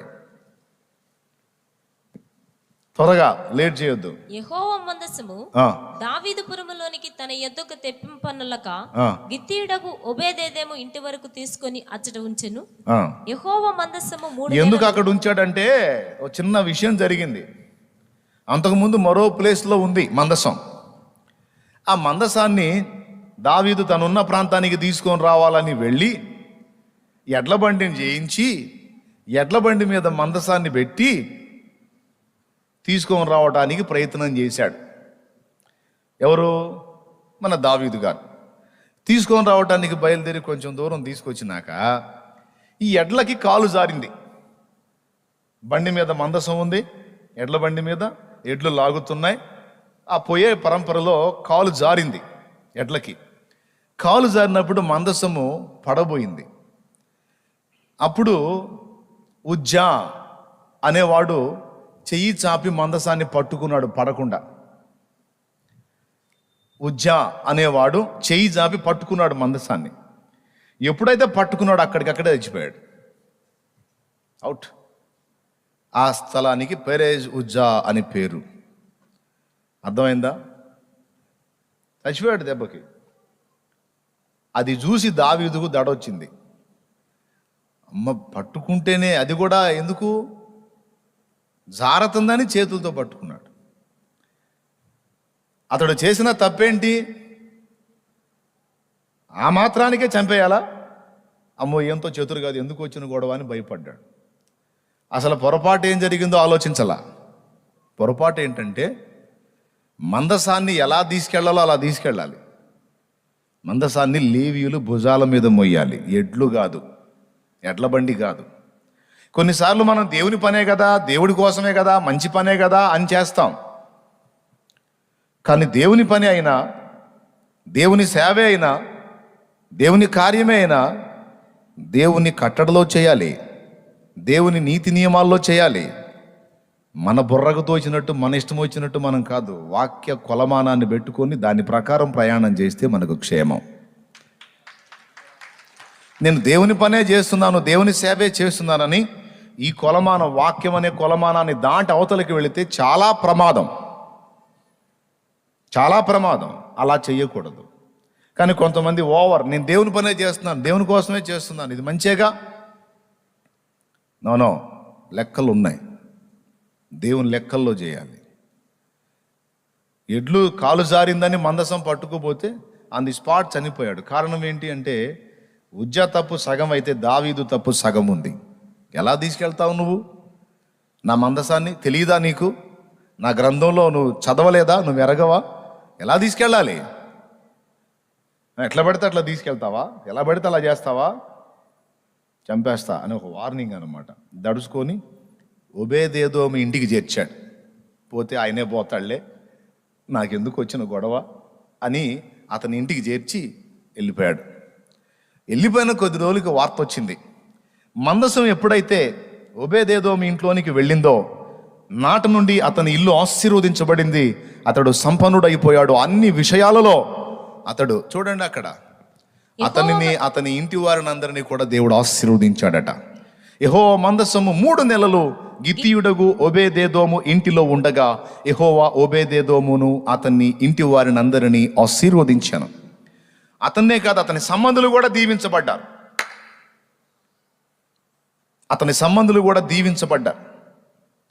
జీవము గల దేవుని మందసమైన యేసుక్రీస్తు అను ప్రభువుని నా ఇంట చేర్చుకున్నప్పుడు నేనే కాదు, నా ఇంటి వారందరూ దీవించబడ్డారు. దేవునికి స్తోత్రం కలుగును గాక. అవునండి, నా బంధువులలో రక్త సంబంధికుల్లో చాలా మందికి రక్షణ వచ్చింది. లేకపోతే మొత్తం కట్టకట్టుకొని పోయేవాళ్ళు పాతాళానికి. ఈరోజు నేను వాళ్ళ విషయంలో చేసిన మేలు వాళ్ళకి అర్థం కాకపోయినా భవిష్యత్తులో రేపు నిత్య జీవంలో వాళ్ళు ప్రవేశించినప్పుడు నిత్య జీవంలో ఉన్నన్ని రోజులు ప్రభువుని గుర్తు చేసుకుంటారు, తర్వాత నన్ను కూడా గుర్తు చేసుకుంటారు. మా అబ్బాయి దేవుణ్ణి తెలుసుకోపోయినట్టయితే మొత్తం కలిసి పాతాళంలో ఈత కొట్టేవాళ్ళం కదా అని. దేవునికి స్తోత్రం కలుగును గాక. యేసుక్రీస్తు అనే మందసాన్ని ఎవరైతే తమ ఇంట చేర్చుకుంటారో ఆ వ్యక్తి కుటుంబమే కాదు, అతని ఇంటి సంబంధులు అందరూ కూడా దీవించబడతారు. హల్లెలూయా, హల్లెలూయా. ఒబేదేదోము ఆశీర్వదించబడ్డాడని తెలుసుకొని దావీదుకు మళ్ళా క్లిక్ అయింది. ఇదేంది, నేను ఎంతో ప్రేమిస్తాను దేవుణ్ణి, ఆశీర్వాదం అప్పుడేమో పోతే అతనే పోతాడులే అని ఆడబెట్టిపోయాడు. ఇప్పుడు దేవుడు అతన్ని దీవించాడు అనేసరికి ఆ దీవెన కూడా నాకే కావాలి. ఏదైనా మందస సంబంధమైన దీవెన ఏదైతే ఉందో అది కూడా నాకే కావాలని పోయి అప్పుడు జాగ్రత్తగా తీసుకొస్తాడు. లేవీయుల చేత మోయించి అడుగడుగున బలి అర్పణ చేసుకుంటూ రక్త ప్రోక్షణ జరిగిస్తూ జాగ్రత్తగా తెచ్చి పెడతాడు దేవుని మందసాన్ని. అయితే బాగా వినండి, ఒబేదేదోము ఇంట్లో ఉన్న మందసం ఆ ఇంటిని ఇంటి వారందరినీ ఒబేదేదోమును ఆశీర్వదించడానికి దేవుడు వాడుకున్నాడు. ఆ కార్యం జరిగింది అక్కడ. ఇదే మందసం ఏలి యాజకుడుగా ఉన్నప్పుడు షిలోహులోనున్న మందిరములో ఉంచబడింది. బాగా వినాలి, ఉంచబడింది. ఈ మందసం తర్వాత ఫిలిస్తీయుల చేత పట్టబడి అది తీసుకెళ్ళి వారి దేవత అయిన దాగోను గుడిలో ఉంచబడింది. దాగోను గుడి పెద్ద గుడి, అందులో పెద్ద విగ్రహం, చాలా ఎత్తు చాలా వెడల్పు విగ్రహం. దానికోసం చాలా హైట్ కట్టారు ఆ గుడిని. చాలా విశాలమైనటువంటి ఆలయం అది. దాని తలుపులే పెద్ద పెద్ద తలుపులు. ఇశ్రాయేలును జయించి ఫిలిస్తీయులు ఇశ్రాయేలును ఓడించి వాళ్ళకున్నటువంటి వాటిని దోచుకునే పరంపరలో మందసాన్ని కూడా తెచ్చుకున్నారు. ఇక ఆ మందసాన్ని వాళ్ళు ఎప్పుడైతే పట్టుకున్నారో తీసుకెళ్ళి ఆ మందసంతో చాలా అగచాట్లు పడ్డారు వాళ్ళు. మామూలు అగచాట్లు కాదు, రహస్య స్థలాలలో గడ్డలు వచ్చేసినాయి, చిత్రవద. సరే అవన్నీ పక్కన పెడదాం, మీరు చదివితే భలే ఇంట్రెస్ట్గా ఉంటుంది అది. అసలు ఎలా చేసుకుంటూ పోయాడు దేవుడు, ఏమండి? సరే, ఈ దాగోను గుడిలో పెడతారు మందసాన్ని తీసుకెళ్ళి. ఎందుకు పెడతారంటే ఇశ్రాయేలీయుల దేవుణ్ణి మా దాగోను గెలిచాడు. అర్థమైందా? ఎందుకంటే ఇశ్రాయేలుని మేము గెలిచాం కదా. ఇశ్రాయేలుని మేము గెలిచాము అంటే వాళ్ళతో పాటు వాళ్ళ దేవుడు కూడా మాకు ఓడిపోయినట్టే, బందీ అయిపోయినట్టే. వాళ్ళని ఎట్లయితే చెరబట్టామో వాళ్ళ దేవుణ్ణి కూడా చెరబెట్టి తీసుకొచ్చి మా దేవుని పాదాల దగ్గర పడేశాం. అది వాళ్ళ ఫీలింగ్. అందుకే వేరెక్కడ పెట్టకుండా ఆ మందసాన్ని తీసుకొచ్చి దాగోను గుడిలో పెట్టారు. వాళ్ళ కర్మగాలి గుళ్ళో పెట్టి, దాగోను నువ్వు మాకు జయం ఇచ్చావు, ఇదిగో ఇశ్రాయేలునే కాదు వారి దేవుణ్ణి కూడా తీసుకొచ్చి నీ ముందు పెడుతున్నాం అని, ఇక నువ్వే చూసుకో, ఇంకా మాకు జయమి, ఎన్ని రాజ్యాల మీద జయమిస్తావు, వాళ్ళ దేవుళ్ళని తీసుకొచ్చి వాళ్ళ దేవి దేవతలను తీసుకొచ్చి నీ ముందు ఇంతే పడేస్తాం అని ఆ మందసాన్ని అందులో పెట్టి తలుపేసి, మళ్ళా దేవుడు మళ్ళీ వెళ్ళిపోతాడేమో ఇశ్రాయేలీల దేవుడు, గడేసి తాళం వేసి వెళ్ళారు. తెల్లవారు వచ్చి తీశారు. తీస్తే ఆ దాగోను బొమ్మ, పెద్ద బొమ్మ ఉందే, ఆ బొమ్మ మందసం ఎదురు నేల బోర్ల పడి ఉంది. వీళ్ళ ఫీలింగ్ ఏంది? ఇశ్రాయేలు ఓడినప్పుడు వాళ్ళ దేవుడు కూడా ఓడిపోయినట్టే. నీ కాళ్ళ దగ్గర తెచ్చి పడేశామంటే ఎవరెవరు కాళ్ళ దగ్గర ఉన్నారు చూడండి అని చూపించాడు. సరే, వాళ్ళు ఇక తాళ్ళేసి లాగారో మోకులేసి లాగారో మరి ఏం పెట్టి లాగారో తెలీదు. దేందిరా మనోడేందిరా బోర్లబడి ఉన్నాడు, మనోడు జయం ఇచ్చాడు అనుకుంటే మనోడేందిరా పడ్డాడు. ఆలోచించి ఏదైనా కుట్ర జరిగిందా అంటే, ఏం కుట్ర జరిగింది, తాళం నా దగ్గరే ఉంది, ఆయన నీట్గా పడేయటానికి ఏమో చిన్న విషయమా, అదేం చిన్న బొమ్మ, ఎన్ని తాళ్ళు పెట్టి నిలబెట్టాము, ఎన్ని మోకులు పెట్టి నిలబెట్టాము, ఎంతమంది ప్రజలు బట్టి దాన్ని నిలబెట్టి తిప్పలు పడ్డాంరా మన దేవుణ్ణి, ఇన్ని తాళ్ళు పెడితే లేచాడు, ఇన్ని మోకులు కడితే లేచాడు. స్తోత్రం. మరి సామాన్యంగా లేచాడా?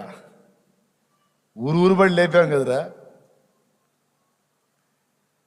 మరి అలాంటోడు ఏ తాడు సహాయం లేకుండా నీట్గా బోర్ల పడి ఉంటాం, ఇదేదో జరిగిందిరా అనుకున్నారు.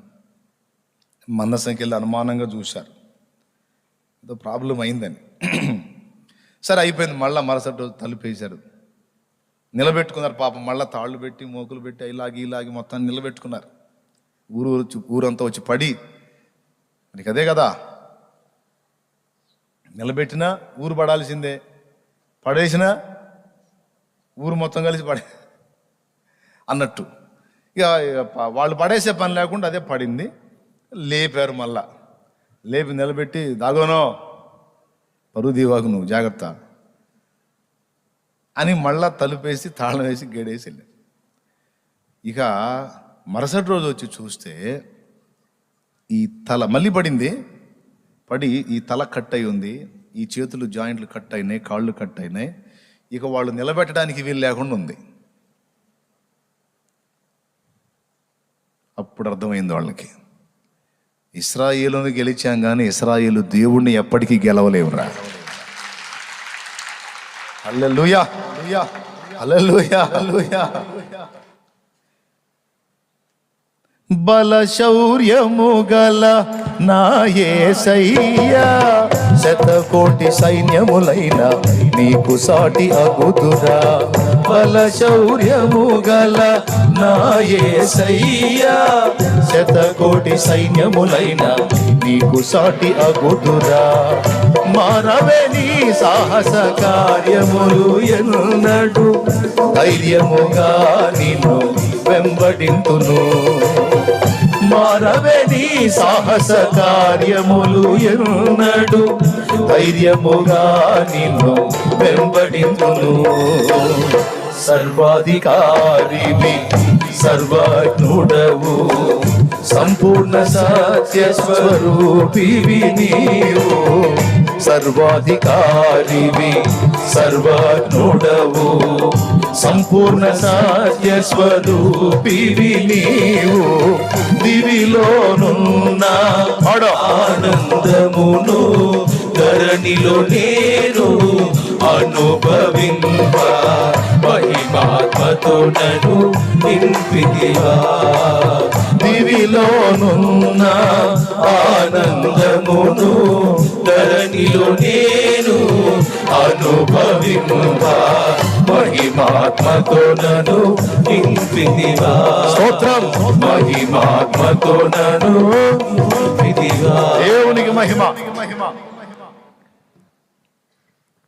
బల శౌర్యము కలిగిన వాడు ఆయన ముందు నకరాల. రబ్షాకే అనేవాడు సన్హెరీబు దగ్గర ఉండేటువంటి వాడు. రబ్షాకే అనేవాడు హిజ్కియా రాజుగా ఉన్న టైంలో అసలు వాళ్ళ గుంపునంతా వేసుకొని వచ్చి దండెత్తి వస్తాడు. వచ్చి వాడు కొన్ని పొరపాటు మాటలు మాట్లాడతాడు. ఒక లేఖ రాస్తాడు హిజ్కియాకి. హమాతు దేవతలేమాయను, అర్పాదు దేవతలేమాయను, తమ తమ రాజులను రాజ్యాలను ఆ దేవతలు కాపాడగలిగిన ఇశ్రాయేలు నిన్ను కాపాడుటకు యెహోవాకు చేతనగున అవుతుందా? యెహోవాయే నిన్ను మా చేతికి అప్పచెప్పాడు. హిజ్కియా, నీ దేవుడే నిన్ను మా చేతికి అప్పచెప్పాడు, మా దెబ్బకి నీ దేవుడికి గూడదడే అన్నట్టు రాశాడు లేఖ. ఈ లేఖ హిజ్కియాకి అందించండి అని తీసుకెళ్ళి ప్రజలకు ఇస్తే వాళ్ళు తీసుకెళ్ళి హిజ్కియాకి అందించారు. హిజ్కియా ఆ లేఖను చదివి అలాగూ తీసుకెళ్ళి దేవుని సన్నిధిలో దాని నుంచి, దేవా రబ్షాకే నీకు లెటర్ రాశాడు, కొంచెం చూడు అన్నాడు. అది యెహోవా సముఖంలో చదివాడు. చదివి ప్రార్థన చేశాడు. అంతే. ఆ రాత్రి తెల్లవారేసరికి 1,85,000 మంది అష్షూరు వారి దండుపేటలో హతులైపోయారు. ఒక దూతకు ఆజ్ఞాపించాడు. యెహోవా దూత బయలుదేరి ఖడ్గము చేబూని మొదలు పెడితే ఒక రాత్రి తెల్లవారేసరికి అష్షూరు వారి దండుపేటలో, అష్షూరు వారి దండు పాళ్యంలో జస్ట్ అలాగా ఒక రాత్రి తెల్లవారేసరికి 1,85,000 మంది హతులైపోయారు. పిచ్చ మాటలు మాట్లాడితే ఊరుకోడు తెలుసా. కొంతమంది చాలా తేలిగ్గా నోరు జారుతారు యేసు ప్రభుని. వాడికి ఆ మాట్లాడినప్పుడు బాగానే ఉంటుంది, మాట్లాడిన కొద్ది రోజులు బాగానే ఉంటుంది, ఏం పర్వాలా, ప్రశాంతంగా ఉంది, నాకేమైతే ఇంకా ఓవర్ యాక్షన్ చేస్తాడు, పడుతుంది ఇక సాగు దెబ్బ. అది ఏ టైపులో పడిద్దో తెలియదు, కానీ వాడికి తెలుసు, తన్నులు తిన్నోడికి తెలుసు. మనకు తెలియదు. మన ముందు మేకపోతు గాంభీర్యం ప్రదర్శిస్తుంటాడు, పచ్చడవుతానే ఉంటుంది లోపల. దేవునికి స్తోత్రం కలుగును గాక. హల్లెలూయా. ఊరుకోడు. అరే తన భక్తులంటేనే ఊరుకోడు ఆయన. దావీదును ఎగతాళి చేసిందని మీకాలుకి జీవితాంతం పిల్లలు లేకుండా చేశాడు. జస్ట్ నోరు జారిందంతే. దేవుని మందసం తీసుకొని వస్తుంటే అప్పుడే ఇక నాట్యం ఆడాడు. ఎంత నాట్యం ఆడాడంటే తన రాజు అన్న సంగతి మర్చిపోయి, తన పై వస్త్రాలు తొలగిపోయినా కూడా పట్టించుకోకుండా దేవుని సన్నిధిలో గంభీరంగా నాట్యం ఆడుతూ, పాటలు పాడుతూ, ఆరాధిస్తూ మందసం వస్తుంటే దాని ముందు పరిగెత్తాడు. సహజంగా రాజు అనేవాడు గాంభీర్యాన్ని ప్రదర్శిస్తాడు, డిగ్నిటీగా వస్తాడు. పిల్లవాడైపోయాడు దావీదు, దేవుని పిచ్చివాడైపోయాడు. గంతులేస్తా, నాట్యం ఆడతా, నా దేవుడు, నా దేవునికి మహిమ, నా దేవునికి స్తోత్రం, ఇశ్రాయేలు దేవుడైన యెహోవా స్తుతింపబడును గాక, సైన్యములకు అధిపతి యెహోవా సనుతింపబడును గాక, స్తుతించండి, నా దేవుని మహిమపరచండి అని ప్రజలంతా, యాజకులంతా ఆయన ఆరాధిస్తా, స్తుతిస్తా, మహిమపరుస్తా ఉంటే ఆ స్తుతి ఆరాధన ఆయనకి ఇంపైంది. దావీదు చెవులకు ఇంపై నాట్యమాడుతూ పరిగెత్తితే కిటికీలో నుండి మీకాలు చూసి, ఎంత రాజు అయితే మాత్రం బుద్ధులు పోతాయా. కొంతమంది అంటారు కదా లేబర్ బుద్ధులని, కొంతమంది అంటారు కదండి సంపన్నులు, సౌండ్లు, కాస్త మాది పెద్ద కులం అనుకునేవాళ్ళు ఈ కాస్త మిగిలిన వాళ్ళని లేబర్ బుద్ధులే అన్నట్టుగా వదిలింది డైలాగ్. కిటికీలో చూసి, నువ్వు రాజువేనా? అదే మా తండ్రి అయితే ఎలా ఉంటాడో తెలుసా, సౌలు కూతురు.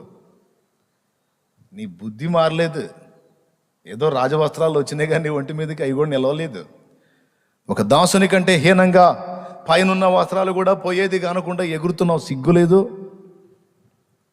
అన్నట్టు మాట్లాడితే వెంటనే నా భార్య ఇలాగ అంది అని డింగుమని లోపలికి పోయి బట్టలు వేసుకొని గంభీర్యంగా నిలబడలా. ఏమన్నాడు తెలుసా? ఓసే పిచ్చి మొహమా, ఈ బట్టలే కాదు అసలు మొత్తం పోయినా నేను పట్టించుకోను. ఎందుకో తెలుసా? నీ తండ్రి చేతిలో నుండి రాజ్యమును తీసి గొర్రెలు కాసుకునే నాకు నా చేతికి ఇచ్చాడు. నేనేందో, నా బ్రతుకేందో, నా కెపాసిటీ ఏందో, నా గతం ఏందో నాకు తెలుసో. కానీ ఈరోజు ఇశ్రాయేలు అను ఈ మహాప్రజల ముందు నన్ను రాజుగా నిలబెట్టింది నా పనితనం, నా జ్ఞానం, నా టాలెంట్ కాదో. ఎవరిని బట్టి నేను ఆనందిస్తున్నానో, ఎవరిని బట్టి నేను సంతోషిస్తున్నానో, ఎవరిని మయంపరుస్తా ఇలాగ ఉన్నానో, ఆ నా దేవుడు, ఆయన నాకు ఈ రాజ్యాన్ని ఇచ్చింది. కాబట్టి ఆయన ముందు నేను సిగ్గుపడను. ఆయన కార్యాల విషయంలో నేను వెనకాడను.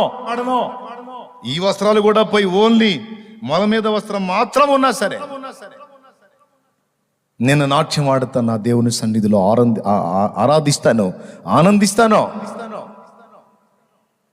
అని ఆ మాటలు పట్టించుకోవాలా. కొంతమంది కుమిలిపోయి కృంగిపోయి నన్ను ఇట్టన్నారు అట్టన్నారని కుళ్ళి గందరగోళం అయిపోతుంటారు. దులిపేయాలి. మనుషులు ఏమనుకుంటున్నారు అన్నది పక్కన పెట్టు, దేవుడు ఏమనుకుంటున్నాడో పట్టించుకో. దేవుడు ఏమనుకున్నాడో పట్టించుకో. ఈ మనుషులు అలాగన్నారు, మనుషులు ఎలాగన్నారు అని మనుషుల్లో వెతుకుతావేంది? ఎక్కడ దొరికింది నీకు? నాణ్యమైన ప్రేమ, నాణ్యమైన సన్మానం, సత్కారం, సహాయం మనుషుల్లో దొరకదో. ఒకవేళ ఏ మనుషులకైనా కనికరం కలిగి మనకంత సహాయం చేశారు అంటే అది వాళ్ళ బుద్ధి కాదు, దేవుని కనికరం నీ మీదకి వచ్చి వాళ్ళతో మాట్లాడి వాళ్ళ చేత ఆ పనులు చేయించాడు నీకు, అంతే తప్ప ఏ నరుడు కూడా నువ్వు ఆధారపడటానికి వీలు కలిగిన వాడు కాదు. ఈ మాట అన్నందుకు మీకాలు ఏ మాట? దావీదుని పనివాడి కంటే హీనంగా సిగ్గు లేకుండా బట్టలు పోయేది కూడా కానకుండా ఎగురుతున్నావు. అదిగో కిటికీలో నుంచి చూస్తాం, చూడండి, అదిగో మందసం వస్తుంది, అదిగో పరిగెత్తుతున్నాడు దావీదు. రాజు అన్న సంగతి మర్చిపోయాడు, నాట్యం ఆడుతున్నాడు. నా దేవుడు గొర్రెలు కాచుకుని నన్ను రాజును చేసి తన మహాజనమైన ఇశ్రాయేలు మీద కింగ్ను చేసి నిలబెట్టాడు. నేను లోకం మొత్తానికి రాజు, ఈ ఇశ్రాయేలుకు రాజును కావచ్చు, కానీ నా దేవుని ముందు నేను ఎప్పుడు దాసుణ్ణే. నా దేవుని ముందు నేను ఎప్పుడు దాసుండే. హల్లెలూయా. ఎగతాళిగా మాట్లాడినందుకు జీవితకాలం ఆమె సంతానం లేకుండా అయిపోయింది. తన దాసుని మాట అంటేనే ఊరుకోడు. దావీదుకు సహాయం చేయడానికి ఎవడు దావీదో అన్నందుకు నాబోల్ అనేవాడు తెల్లారేసరికి చచ్చాడు. ఎవడాడు అన్నందుకు. నిన్ను దూషించి, నిన్ను హింసించి ఒకడు ప్రశాంతంగా బతుకుతాడు అనుకుంటున్నావా సోదరుడా, సోదరే? డైరెక్ట్గా చెప్పాలంటే తోలు తీస్తాడు. నువ్వు వదిలేస్తావు, నువ్వు పట్టించుకో, కానీ ఆయన సీరియస్గా తీసుకుంటాడు. నా దాసుని అంటావా, నా బిడ్డను అంటావా? అన్న నీ నోటితో నువ్వు సలాం కొట్టేటట్టు చేస్తాను నిన్ను. నీ పాదాలు నేను నీ పాదాల ముందు పడేస్తా. నా కుమారుడా నువ్వు చింతపడొద్దు అంటాడు. నా కుమారే నువ్వు చింతపడొద్దు, నువ్వు మర్చిపోయావు, నువ్వు వదిలేసేయి, నేను పట్టించుకున్నా దాన్ని. అరే మనల్ని అంటేనే ఊరుకోడా ఆయన, ఇక ఆయన నువ్వు అన్నోడిని ఊరుకుంటాడా? సమస్య లేదు. ఇక దాగోను పరిస్థితి అట్టయిపోయింది. అట్టయిపోయి ఇక తీసుకొచ్చి ఇక దండం పెట్టారు. ఇశ్రాయేలు దేవుడైన యెహోవా ఆయనతో చేతులు కాదని అర్థమైపోయింది. ఇక ఆ మందసాన్ని చిన్నగా ఎట్టనో తిప్పలు పడి ఆ గడ్డల చేత మొత్తించుకొని అట్టబడి ఇట్టబడి అవి చెప్పకూడదు. ఇక వాళ్ళ బాధలో పోయి ఈయనను తగిలించుకున్నావేంటిరా, మరి చెప్పుకోవడానికి కూడా వీలు లేని సమస్యలు రా బాబు. నేను అందుకే చెబుతుంది, మనల్ని గెలికినోడు రహస్యంగా తనులు తింటుంటాడు, అటు బయటకు కూడా చెప్పుకోలేడు. స్తోత్రం. తర్వాత ఎట్లనో దాన్ని వెళ్ళబుచ్చుకున్నారు, చివరికి అది అక్కడికి చేరింది. ఇప్పుడు ఈ ఒక్క పాయింట్ దయచేసి జాగ్రత్తగా వినండి. మొదటి విషయం చెప్పాను, కుదిస్తున్నాను లేనండి, సింపుల్ చేస్తున్నాను, ఇంకా అయిపోయింది, టైం అయిపోయింది. అందుకని మొట్టమొదట ఓబేదేదోము ఇంట్లో మందసం ఉన్నప్పుడు ఆశీర్వదించబడింది. అది గుర్తించి దావీదు తీసుకెళ్ళి మరి దావీదు పురములో ఆ మందసాన్ని ఉంచటం అనేది మనకు తెలిసిన సంగతే. ఇదే మందసం అన్యులు అయిన ఫిలిస్తీన్లు తీసుకెళ్లి దాగోను గుడిలో ఉంచినప్పుడు వారు కూడా దాని ప్రభావాన్ని అనుభవించారు. దేవుని మహిమ చూశారు, వాళ్ళు కూడా చూశారా లేదా? అన్యులు పెద్దగా చెప్పండి. ఓబేదేదోము చూశాడా లేదా? ఓకేనా? రైట్. మరి అన్యులను అంతసేటు వణికించినటువంటి దేవుని సన్నిధి లేక మందసం, ఓబేదేదోము ఇల్లు అతని ఇంటి వారంతా ఆశీర్వాదం పొందటానికి కారణమైన అదే మందసం. మరి ఏలీ కుమారులు తీసుకెళ్ళి రణభూమిలో మందసాన్ని నుంచి యుద్ధానికి పూనుకుంటే ఘోరమైన అపజయం పొందారు. ఎందుకు? ఇది ప్రశ్న. దేవునికి స్తోత్రం కలుగును గాక. హల్లెలూయా. గమనించండి, ఇప్పుడు మందసం గురించి వివరించాను, ఆ మందసం ఎలా తయారు చేయబడింది వివరించాను, ఆ మందసం ఎవరెవరికి పోలికగా ఉందో చూపించాను. అంతా అయిపోయిన తర్వాత ఆ మందసం ఓబేదేదోము ఇంట్లో ఉన్నప్పుడు ఎలా జరిగిందో, అదే అన్యులు ఫిలిస్తీయులు తీసుకెళ్లి దాగోను గుడిలో పెడితే ఎలా జరిగిందో, తర్వాత ఆ మందసాన్ని సాగనం పెట్టేప్పుడు వాళ్ళు ఎన్ని బాధలు పడ్డారో, అడుగడుగున దేవుని మహిమను చూస్తానే ఉన్నారు అన్యులు. బాగుంది. మరి అటు ఓబేదేదోము చూశాడు, ఇటు అన్యులు కూడా చూశాడు, దావీదు కూడా చూశాడు పవర్ని. మరి ఏలీ కుమారులైనటువంటి హోఫ్ని, ఫినెహసు అనేవాళ్ళు ఫిలిస్తీయుల మీద యుద్ధానికి ఇశ్రాయేలు జనాంగం వెళ్ళినప్పుడు సైన్యం, మనం ఫిలిస్తీయుల్ని జయించాలంటే మనం ఎట్లయితే మనం సొంతంగా పోరాడితే ఓడిపోతాం, ఒక దెబ్బ తిన్నారు. తిని లాభం లేదు, మనకు దేవుడి సన్నిధి కావాలి అని షిలోహులోనున్న మందిరంలో ఉన్న మందసాన్ని బయటికి తెచ్చి రణభూమిలో పెట్టారు. అసలు ఆ మందసము రణభూమిలోకి వచ్చినప్పుడు ఇశ్రాయేలు సైన్యం మొత్తం వేసిన కేకలు, ఆ ఉల్లాస ధ్వనులు, ఉత్సాహ ధ్వనులు ఫిలిస్తీయులు విని వాళ్ళ గుండెలు కరిగి నీరయ్యాయి, భయపడిపోయారు. అమ్మో, ఇశ్రాయేలీల దేవుడైన యెహోవా మందసము పాళెంలోకి వచ్చింది, సైన్యంలోకి వచ్చింది, ఇంకేముంది బాబోయ్, వాళ్ళకు జయం వచ్చేసింది. ఫిలిస్తీ సోదరులారా, ఇక మీరు ప్రాణాల మీద ప్రీతి వదిలేసేయండి, ఎవడు కూడా తెగించి యుద్ధం చేయండి, లేకపోతే మనం హతులం కాక తప్పదు అని ఎవడు కూడా చెప్పుకొని వీళ్ళ కేకల దెబ్బకి వీళ్ళు బలపడ్డారు. వీళ్ళ అరుపుల దెబ్బకి వీళ్ళు బలపడ్డారు, వీళ్ళు జాగ్రత్త పడ్డారు. సరే, ఏం జరిగింది? యుద్ధం జరిగింది. ఘోరంగా ఓడిపోయి మందసం తీసుకొచ్చిన హోఫ్ని, ఫినెహసులు హతులైపోయి ఇశ్రాయేలు సైన్యం ఓటమి పాలై హతులై మందసము పట్టబడెను. ఎందుకు అలా జరిగింది? ఈ చిన్న విషయం మనం తెలుసుకుంటే సంతోషం.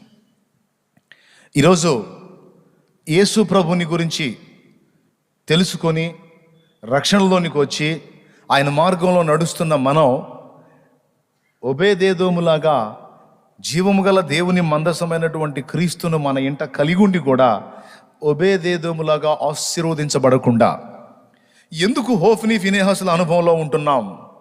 ఓటమి పాటబడుతున్నాం. ఎందుకు దారుణమైన దారిద్ర్యపు స్థితిలో ఉన్నాం? చిన్న ప్రశ్న, ఎవరికి వాళ్ళు వేసుకోవాల్సిన ప్రశ్న.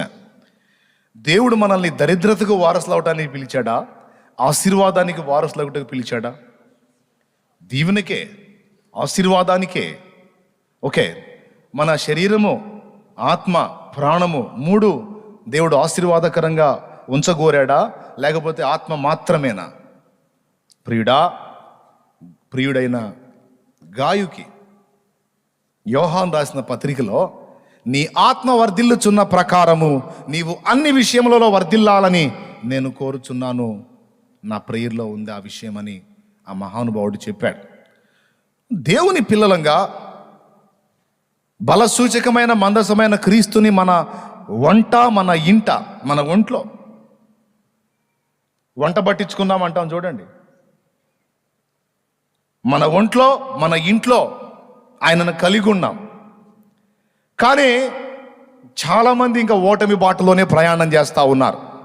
ఖచ్చితంగా ఒప్పుకొని తీరాలి ఇది. చాలామంది దారిద్ర్యతను అనుభవిస్తూనే ఉన్నారు. చాలామంది రకరకాలుగా వేదనల పాలు అవుతానే ఉన్నారు. ఎందుకు అంటే దానికి మనందరం కలిసి మొండిగా పెట్టే సంతకం ఏంటంటే, శ్రమలను అనుమతించాడు దేవుడు, నేను పడుతున్నాను అని. వాస్తవమే, కొంతమందికి అనుమతించబడతాయి. కానీ మన అందరి విషయంలో అందరం దరిద్రులుగా, శాపగ్రస్తులుగా, ఓడిపోయిన వారుగా, దిగజారిపోయిన వారుగా, ఇతరులకు కనిపెట్టుకునేవారుగా, ఇతరుల దయ కోసం కాంక్షించేవారుగా, ఏ విధమైన ఎదుగుబొదుగు లేని స్థితిలో మీ బతుకంత అంతే తగలబడండి రా అని చెప్పాడా దేవుడు? అలాగా నీతో మాట్లాడా? ఆ సంగతి నీకు బోధించాడా? మనల్ని ఎలా ఉంచాలని కోరుకున్నాడు ఆయన? అన్యజనుల్లో మనల్ని ఎలా ఉంచాలని కోరుకున్నాడండి? ఆశీర్వాద సంబంధులుగా ఉంచాలని ఆశించాడు ఆయన.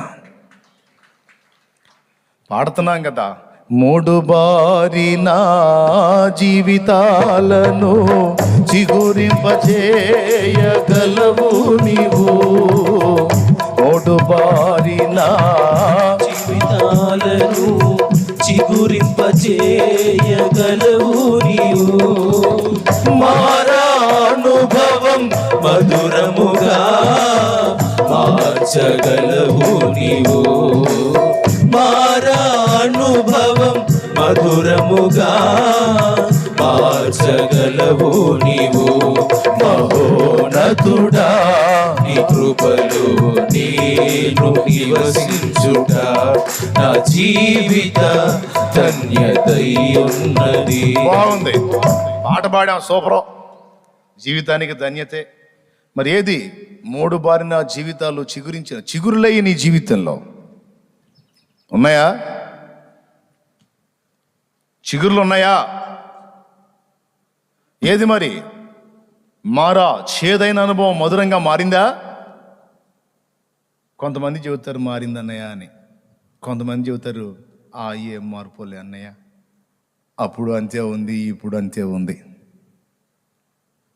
హల్లెలూయా, హల్లెలూయా. ఎందుకని? పాట అయితే పాడుతున్నాం, మరి మన జీవిత అనుభవాన్ని ఒప్పుకుందామా?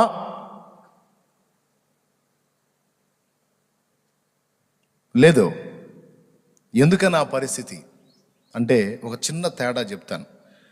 ఆశీర్వాదానికి, విజయానికి కారణమైనటువంటి దేవుని సన్నిధి ఇక్కడ రణభూమిలోనికి వెళ్ళినప్పుడు ఎందుకని విజయం ఇవ్వలేకపోయింది?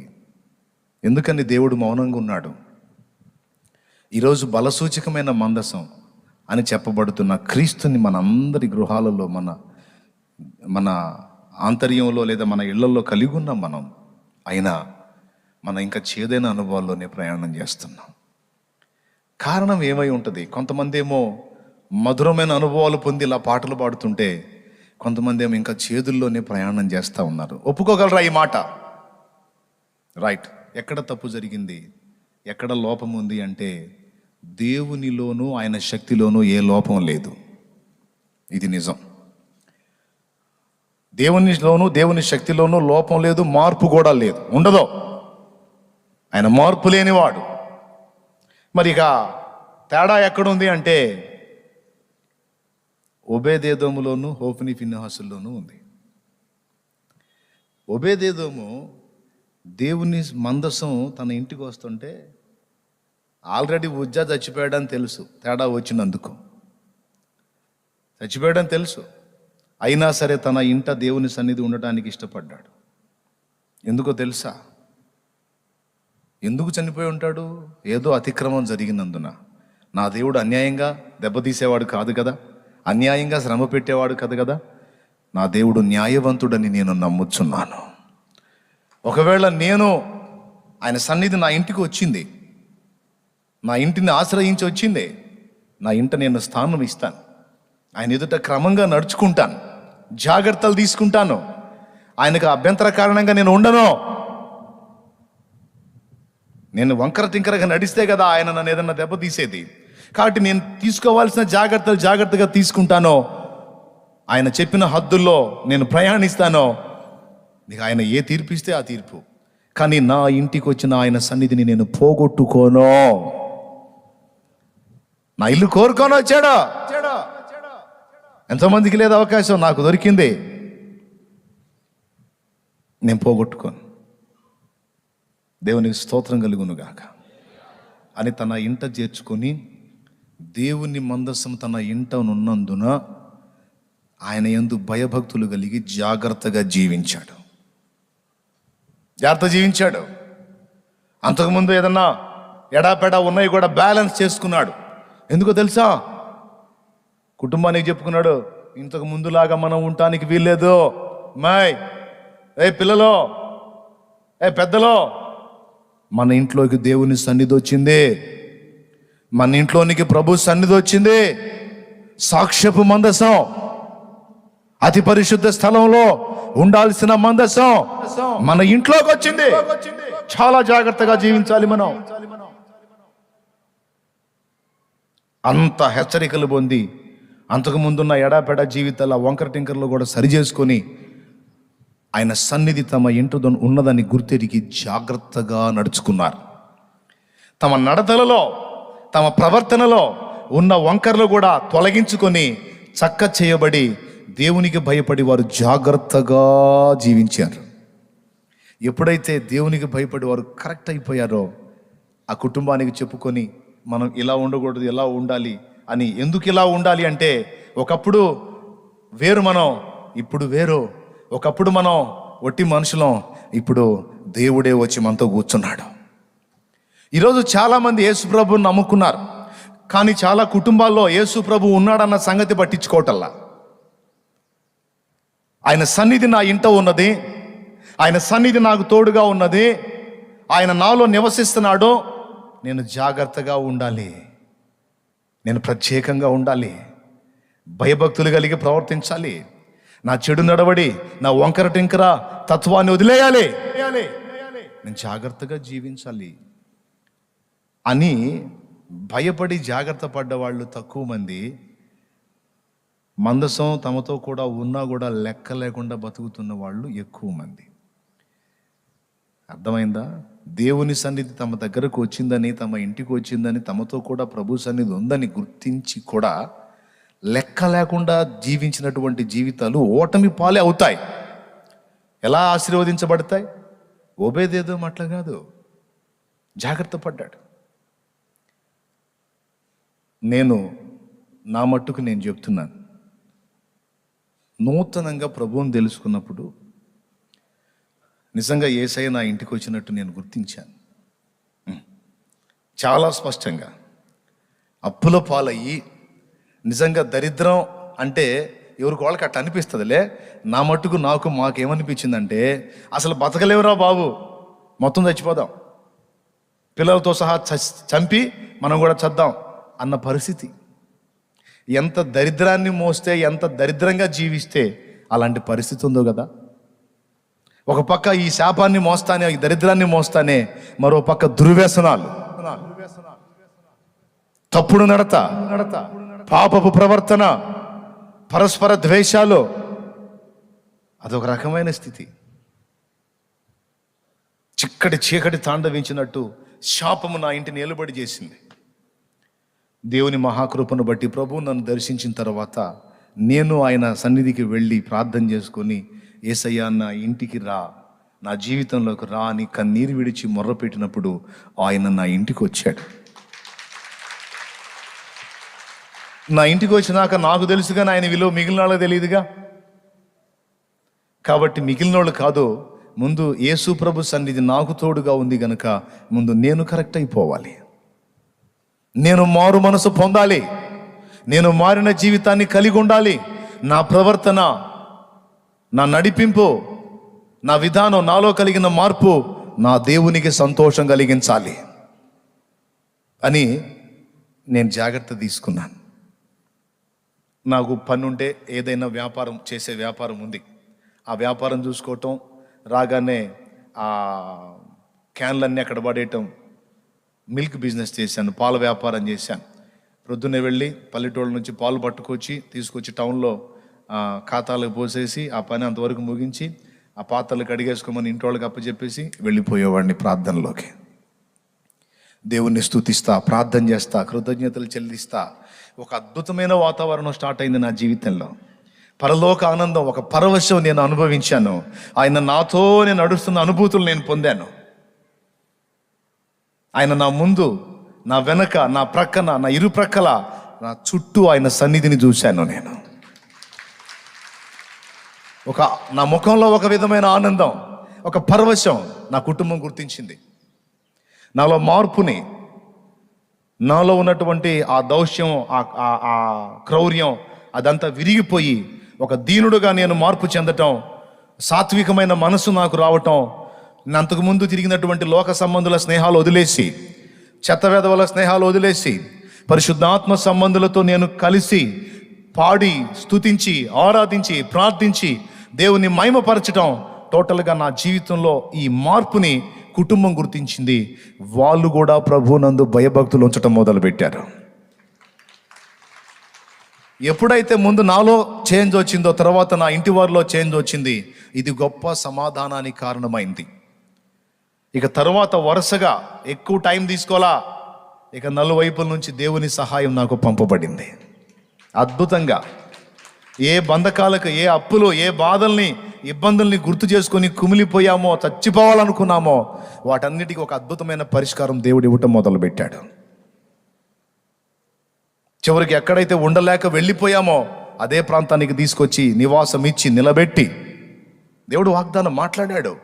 నివాసులు లేక నిర్జనముగా పాడైపోయినటువంటి ఆ ప్రదేశంలోనే నేను మిమ్మల్ని స్థిరపరుస్తాను, అక్కడే నా మందిరమును నిర్మిస్తాను, నిత్యము కృతజ్ఞతా స్తోత్రములు తీసుకొచ్చే వారి స్వరము ప్రతిరోజు అందులో వినబడేటట్టు నేను చేస్తాను అని దేవుడు వాగ్దానం చేశాడు. ఇర్మియా గ్రంథంలో నుండి మాట్లాడాడండి. ఆ వాగ్దానాన్ని అక్షరాల నెరవేర్చి, మీకు తెలుసా, మేము నివసించిన నివాసం శాపగ్రస్తం అయిపోయింది అంతకుముందు. ఎందుకంటే ఆ ఇల్లు వదిలిపెట్టేసి వెళ్ళిపోయాం కదా మేము. ఆ ఇల్లు, ఆ చుట్టుపక్కల పర్యావరణం, జిల్లేడు మొక్కలు, శాపాలు పెడతారు చూడు, ఒరే నీ ఇంట్లో జిల్లేడు మొలవా అని. తెలుసా మీకు? శాపాలు పెడతారు కదా, ముళ్ళ తుప్పలు పెరిగినాయి, జిల్లేళ్ళు పెరిగినాయి, చెడ్డ చెట్లన్నీ కూడా, చెడ్డ చెట్లు అంటే కొంతమంది లోకస్తులు శాపాన్ని గుర్తుగా చూసేటువంటి చెట్లన్నీ కూడా మేము నివాసించిన ఆ నివాసం చుట్టూ పెరిగినాయి. అదే ఎత్తి మాట్లాడాడు, నివాసులు లేక పాడైపోయాను దీని గురించి జనులు చెప్పుకొనుచున్నారే, అదిగో దాన్ని నేను ఆశీర్వదించి శుద్ధీకరించి అక్కడ నేను నా సన్నిధిని ఏర్పరుస్తాను. ఎవ్రీడే స్తుతి యాగం తీసుకొచ్చే వారిని ఆ సన్నిధిలో నేను తీసుకొస్తానని దేవుడు మాట్లాడింది చేసేసాడు. అలాగా ప్రియులారా, వాళ్ళకి వెళ్ళి చూశాను, నాకు వెళ్ళి చూడండి, కూటమైనా చూపిస్తాను నేను. స్తోత్రం చెప్పండి ఒకసారి. ఎట్లా జాగ్రత్తలు తీసుకుంటే దేవుడు నా ఇంట్లోకి వచ్చాడు. ఇక అపవిత్రమైనది ఏది నా ఇంట్లో ఉండకూడదు. దేవుడు నా ఇంట్లో నివసిస్తున్నాడో పనికిమాలినవేవి నా ఇంట్లో ఉండకూడదు. దేవుడు మాతో కూడా ఉంటున్నాడో పనికిమాలిన కాలక్షేపాలు ఇక చెయ్యకూడదు. ఇంకేం లేదు, పనులుంటే పనులు చూసుకోవటం, రావటం, అందరూ స్నానాలు చేయటం, ప్రార్థన చేయటం, కృతజ్ఞతాస్తుతులు చెల్లించటం, ఆరాధించటం, ఆయన గురించి మాట్లాడుకోవటం, కథలుగా ఏకదం ఆ ఇల్లే దేవాలయం అయిపోయింది. అదే ఇది. ప్రభువుకి స్తోత్రం చెప్తారా? ఆశీర్వదించడా దేవుడు? దీవించడా దేవుడు? వర్ధిల్ల చేయడా దేవుడు? మరి అట్టయితే పాడిన పాటకు అర్థమే లేదు. మూడుబారి నా జీవితాలను చిగురింపజేయగలవు నీవు, మూడుబారి నా జీవితాలను చిగురింపజేయగలవు నీవు, మారానుభవం మధురముగా మార్చగలవు నీవు, మారానుభవం మధురముగా మార్చగలవు నీవు. మహోన్నతుడా నీ కృపలో నేను నివసించుట నా జీవిత ధన్యతయున్నది. దేవునికి మహిమ. దేవుని మందసాన్ని తన ఇంట కలిగి ఉన్న ఓబేదెదోము దేవుని భయం కలిగి జీవించాడు. తన ఇంటి వారందరికీ చెప్పుకొని దేవుని యందు భయభక్తులు కలిగి నివసించాలి. మనం బాప్తీసము పొందుకున్నాం. నువ్వు చెప్పాలి, మనం బాప్తీసము పొందాం, రే పిల్లలో మనం బాప్తీసము పొందాం, మనం దేవుని సంబంధులం, ప్రభు సన్నిధి మనతో కూడా ఉంటుంది. మనం పిచ్చి పిచ్చిగా ఉండకూడదురా, లోకస్తుల్లాగా ఉండకూడదురా, మనం ప్రత్యేకింపబడిన జీవితాలు కలిగి ఉండాలి. అప్పుడు మనం చేసే సమస్త కార్యములు కూడా దేవుడు సఫలపరుస్తాడు. భయము కలిగి జీవించాలిరా, ప్రత్యేకముగా ఉండుడని దేవుడు మాట్లాడాడు. మనం సపరేట్గానే ఉండాలి. అందరిలాగా ఎట్లా పడితే అట్లా జీవించడానికి ఇది గడిచిన కాలం కాదో, ఇది ప్రభు సన్నిధి మనతో ఉన్న కాలం అని ఎంతమంది అయితే ఈ వాస్తవాన్ని గుర్తించి తమ ఇంట తమ యందు దేవుని సన్నిధిని గుర్తుపట్టి జాగ్రత్త పడతారో వారిని ఆశీర్వాదానికి వారసులుగా దేవుడు చేస్తాడు. అది ఆత్మ సంబంధమైన ఆశీర్వాదమే కాదు, భౌతికమైన దీవెన కూడా దేవుడు తప్పక దయచేస్తాడు. కానీ ఎందుకని ఆ పరిస్థితి ఈనాడు మనకి లేదు చాలామందికి అంటే, చాలామంది తమ ఇంట యేసయ్యను ఆహ్వానించారు, తమ ఇంట్లో యేసు ప్రభుని కలిగి ఉన్నారు, కానీ పట్టించుకోవడం తక్కువ. ఆయన ఉన్నాడన్న సంగతి కూడా పట్టించుకోకుండా విచ్చలవిడిగా జీవించటం, దేవుని భయము కలిగి ప్రవర్తించకుండా, దేవుని భయం లేకుండా ఊరేగటం. మళ్ళా దేవుని పిల్లలే, మళ్ళా రక్షణ పొందిన వాళ్ళే, ప్రభువుని ఆహ్వానించిన వాళ్ళే, కానీ దేవుని భయం లేదు. హోఫ్నీ ఫినేహస్లాగా వీరు దేవుని కంటే కూడా తమ స్వీయత మీద ఎక్కువ మనసు పెడతారు. వాసు, దేవుని కంటే కూడా వాళ్ళ స్వీయత మీద ఎక్కువ మనసు పెడతారు. వాళ్ళ సుఖాలు, వాళ్ళ ఆనందాలు, వాళ్ళ సంతోషాలు, దానికోసం ఎంత బరిదెగింపైనా చేస్తారు. మళ్ళా దేవుని బిడ్డలే, వాళ్ళ సంతోషం కావాలి, వాళ్ళ ఆనందం కావాలి.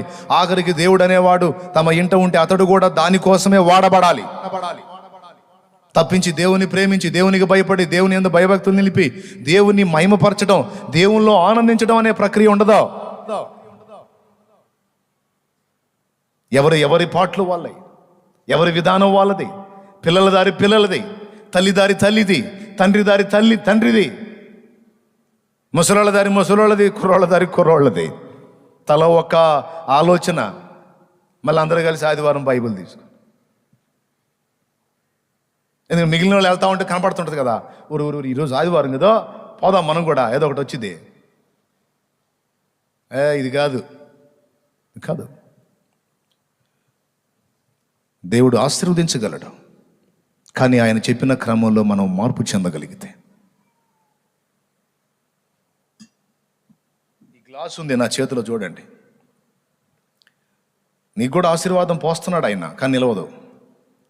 ఈ గ్లాసు చిల్లు పడింది అనుకో, ఇది బంగారు గ్లాస్ అయినా 3 చిల్లులు 4 చిల్లులు ఉన్నాయనుకో, దీనికి రంధ్రాలు, చిల్లులు అంటే కొంతమంది తెలియదు, రంధ్రాలు 4-5 రంధ్రాలు ఉన్నాయనుకో, ఇది బంగారు గ్లాస్ అయినా ఇందులో జీవజలం పోసినా ఉండదు.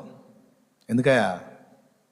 ఏమున్నాయి దానికి కదా, రైట్. ఈరోజు చాలామంది క్రైస్తవులు, దేవుని పిల్లలు రంధ్రాలు కలిగినటువంటి పాత్రల్లాగున్నారు.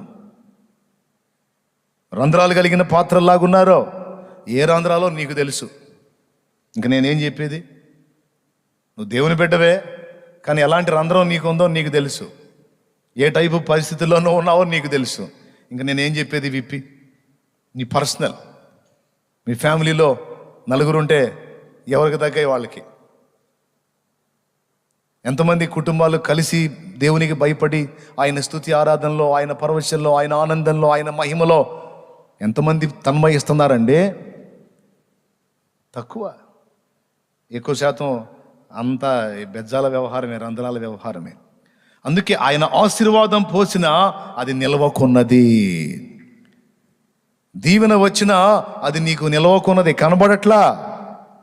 కారణం పోగొట్టుకుంటున్నావు. మళ్ళీ ప్రార్థన ఏం చేస్తున్నావు? మోకాళ్ళ మీదకి వచ్చినప్పుడు నన్ను దీవించు, నన్ను ఆశీర్వదించు, నన్ను దీవించు, నన్ను ఆశీర్వదించు, నా పాత్రను నీ ఆశీర్వాదాలతో నింపు. ఒరే, నీ రోజు గొడవ ఇదే కానీ అసలు సంగతి పట్టించుకోవేమరా? నింపు అంటున్నావు, నేను పోస్తానే ఉన్నాను, మొత్తం పోతానే, ముందు ఆ బెజ్జాలు ముయ్యరా అంటాడు ఆయన. ఆ లోపాలు సరి చేసుకోండి, ఏవైతే రంధ్రాలు అవి ప్యాక్ చేసేసేయండి. అప్పుడు నేను నీకు ఇచ్చిన దీవెన నిలిచి నీకు కనబడిద్ది, నేను పోసిన ఆశీర్వాదం నిలిచి నీకు కనబడిద్ది. అరే ఎంత మొత్తుకున్నా భయం లేకుండా భక్తి చేస్తున్నావు, ఏం భక్తిరా నీ భక్తి? ఎంత చెప్పినా ఆ రంధ్రాలు ముయ్యకుండా ఎక్కడ పెట్టుకొని ఏదో పొందాలని ఆశిస్తున్నావు నా దగ్గర. నేను ఏదన్నా ఇచ్చినా పోగొట్టుకుంటావరా, నువ్వేం పొందలేవంటున్నాడు. ఓ స్త్రీ, ఓ పురుషుడా, ఓ తల్లి, ఓ తండ్రి, ఓ పిల్లలారా, అనేక మంది దేవుని ఎరిగి దీవించబడుతుంటే మీరెందుకు ఇంకా శాపగ్రస్తంగా ఉన్నారో? ఏం కారణం? ఇదే కారణం. ఇప్పుడు జరగాల్సిందేంది? హోఫ్నీ ఫినేహసుల జీవితంలో ఎన్ని రంధ్రాలో తమ స్వీయత కొరకు ఎంత బరిదెగింపైనా చేస్తారు. దేవుని కంటే ముందు వీళ్ళు తినాలి.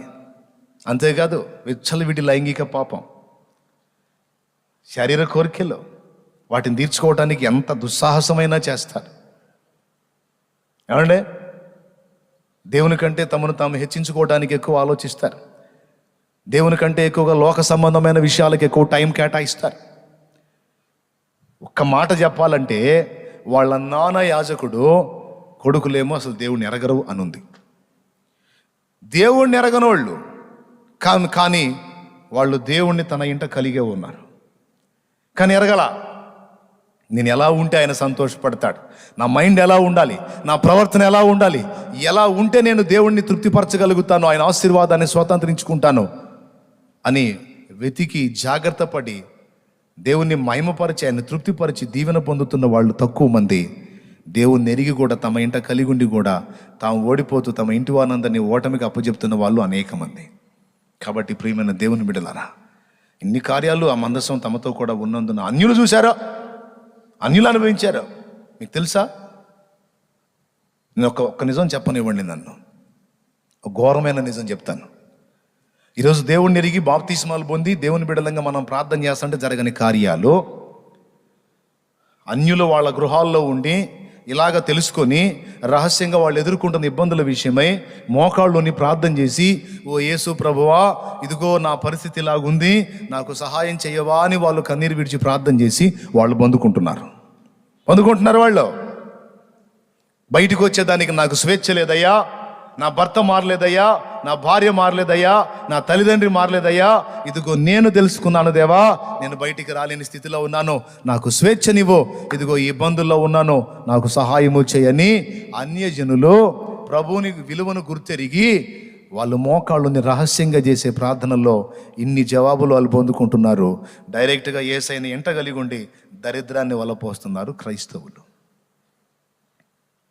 ప్రభువుకి స్తోత్రం చెప్దామా ఒకసారి? తేడా మీకు అర్థమైందా? అన్యులకు తెలిసిందే. ఇక్కడ మందసం ప్రభావం ఏంటో అన్యులు గుర్తించారు చూసావా? భయపడి వణికి చచ్చారు చూసావా? దేవుని మయంపరిచారు చూసావా? మరి నీ విషయంలో ఎందుకనంటే ఇదే ఏంటి, ఎవరికి వాళ్ళు జాగ్రత్త పడాలి, సరి చేసుకోవాలి, అవి ప్యాక్ చేసేసేయాలి. ఏవైతే నీ నుండి జరుగుతున్నాయో నీకు తెలుసు, నీ మనస్సాక్షికి తెలుసు, నీ ఇంటి వారికి తెలుసు. అర్జెంటుగా వాటిని విడిచిపెట్టాలి.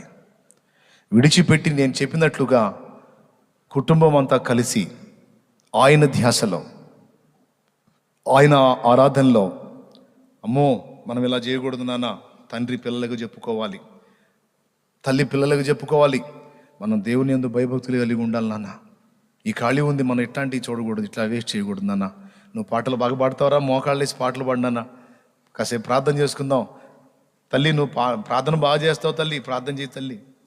బిడ్డల్ని ప్రార్థనకు ప్రోత్సహించుకుంటా, దేవుని స్తుతి ఆరాధనకు ప్రోత్సహించుకుంటా, యేసయ్య కార్యాలు తలపోసుకుంటా, ఇంట ఎప్పుడు స్తుతి ఆరాధన ఉండేటట్టు చూసుకుంటా, దేవుని కొరకు, ఆత్మల కొరకు, రక్షణ కొరకు, ప్రభు మహిమ కొరకు మైండ్ అంతా కూడా అలాగా మనం డిపెండ్ చేసుకున్నప్పుడు ఇక ఆయన మనల్ని బట్టి సంతోషపడితే, నా యందు మీరును మీ యందు నా మాటలు నిలిచిన ఎడల మీకేది ఇష్టమో అడగండి నేను ఇస్తాను అనలేదా?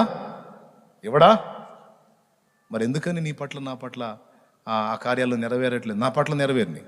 నేను ధైర్యంగా చెప్తాను. అరే మా ఇంట్లో గొడవ వస్తే పక్కన వాళ్ళు కూడా మనశ్శాంతిగా ఉన్నాయో తగాదేసుకొని గొడవ వేసుకొని మేము కూడు మానుకుంటే మాకు తీర్పులు తీర్చడానికి వాళ్ళు కూడు మానుకోవాలి. కూడంటే తెలుసా? అన్నం. కొట్లాడుకొని మేము తిండి మానుకొని తీర్పు తీర్చండి అని వాళ్ళని పిలిస్తే పాపం వాళ్ళు కూడా మా దెబ్బకి అన్నం మానుకొని కూర్చోవాలి. మాది ఒక దిగిన దాకా మేము ఒక దిగం. మా దెబ్బకి వాళ్ళకే పస్తే నెత్తి కొట్టుకునే పరిస్థితి. దేవునికి స్తోత్రం. అలాంటి జీవితాలను తీసుకొచ్చి ఈరోజు అనేకులకు ఉపదేశించేటట్టు చేశాడు ఆయన.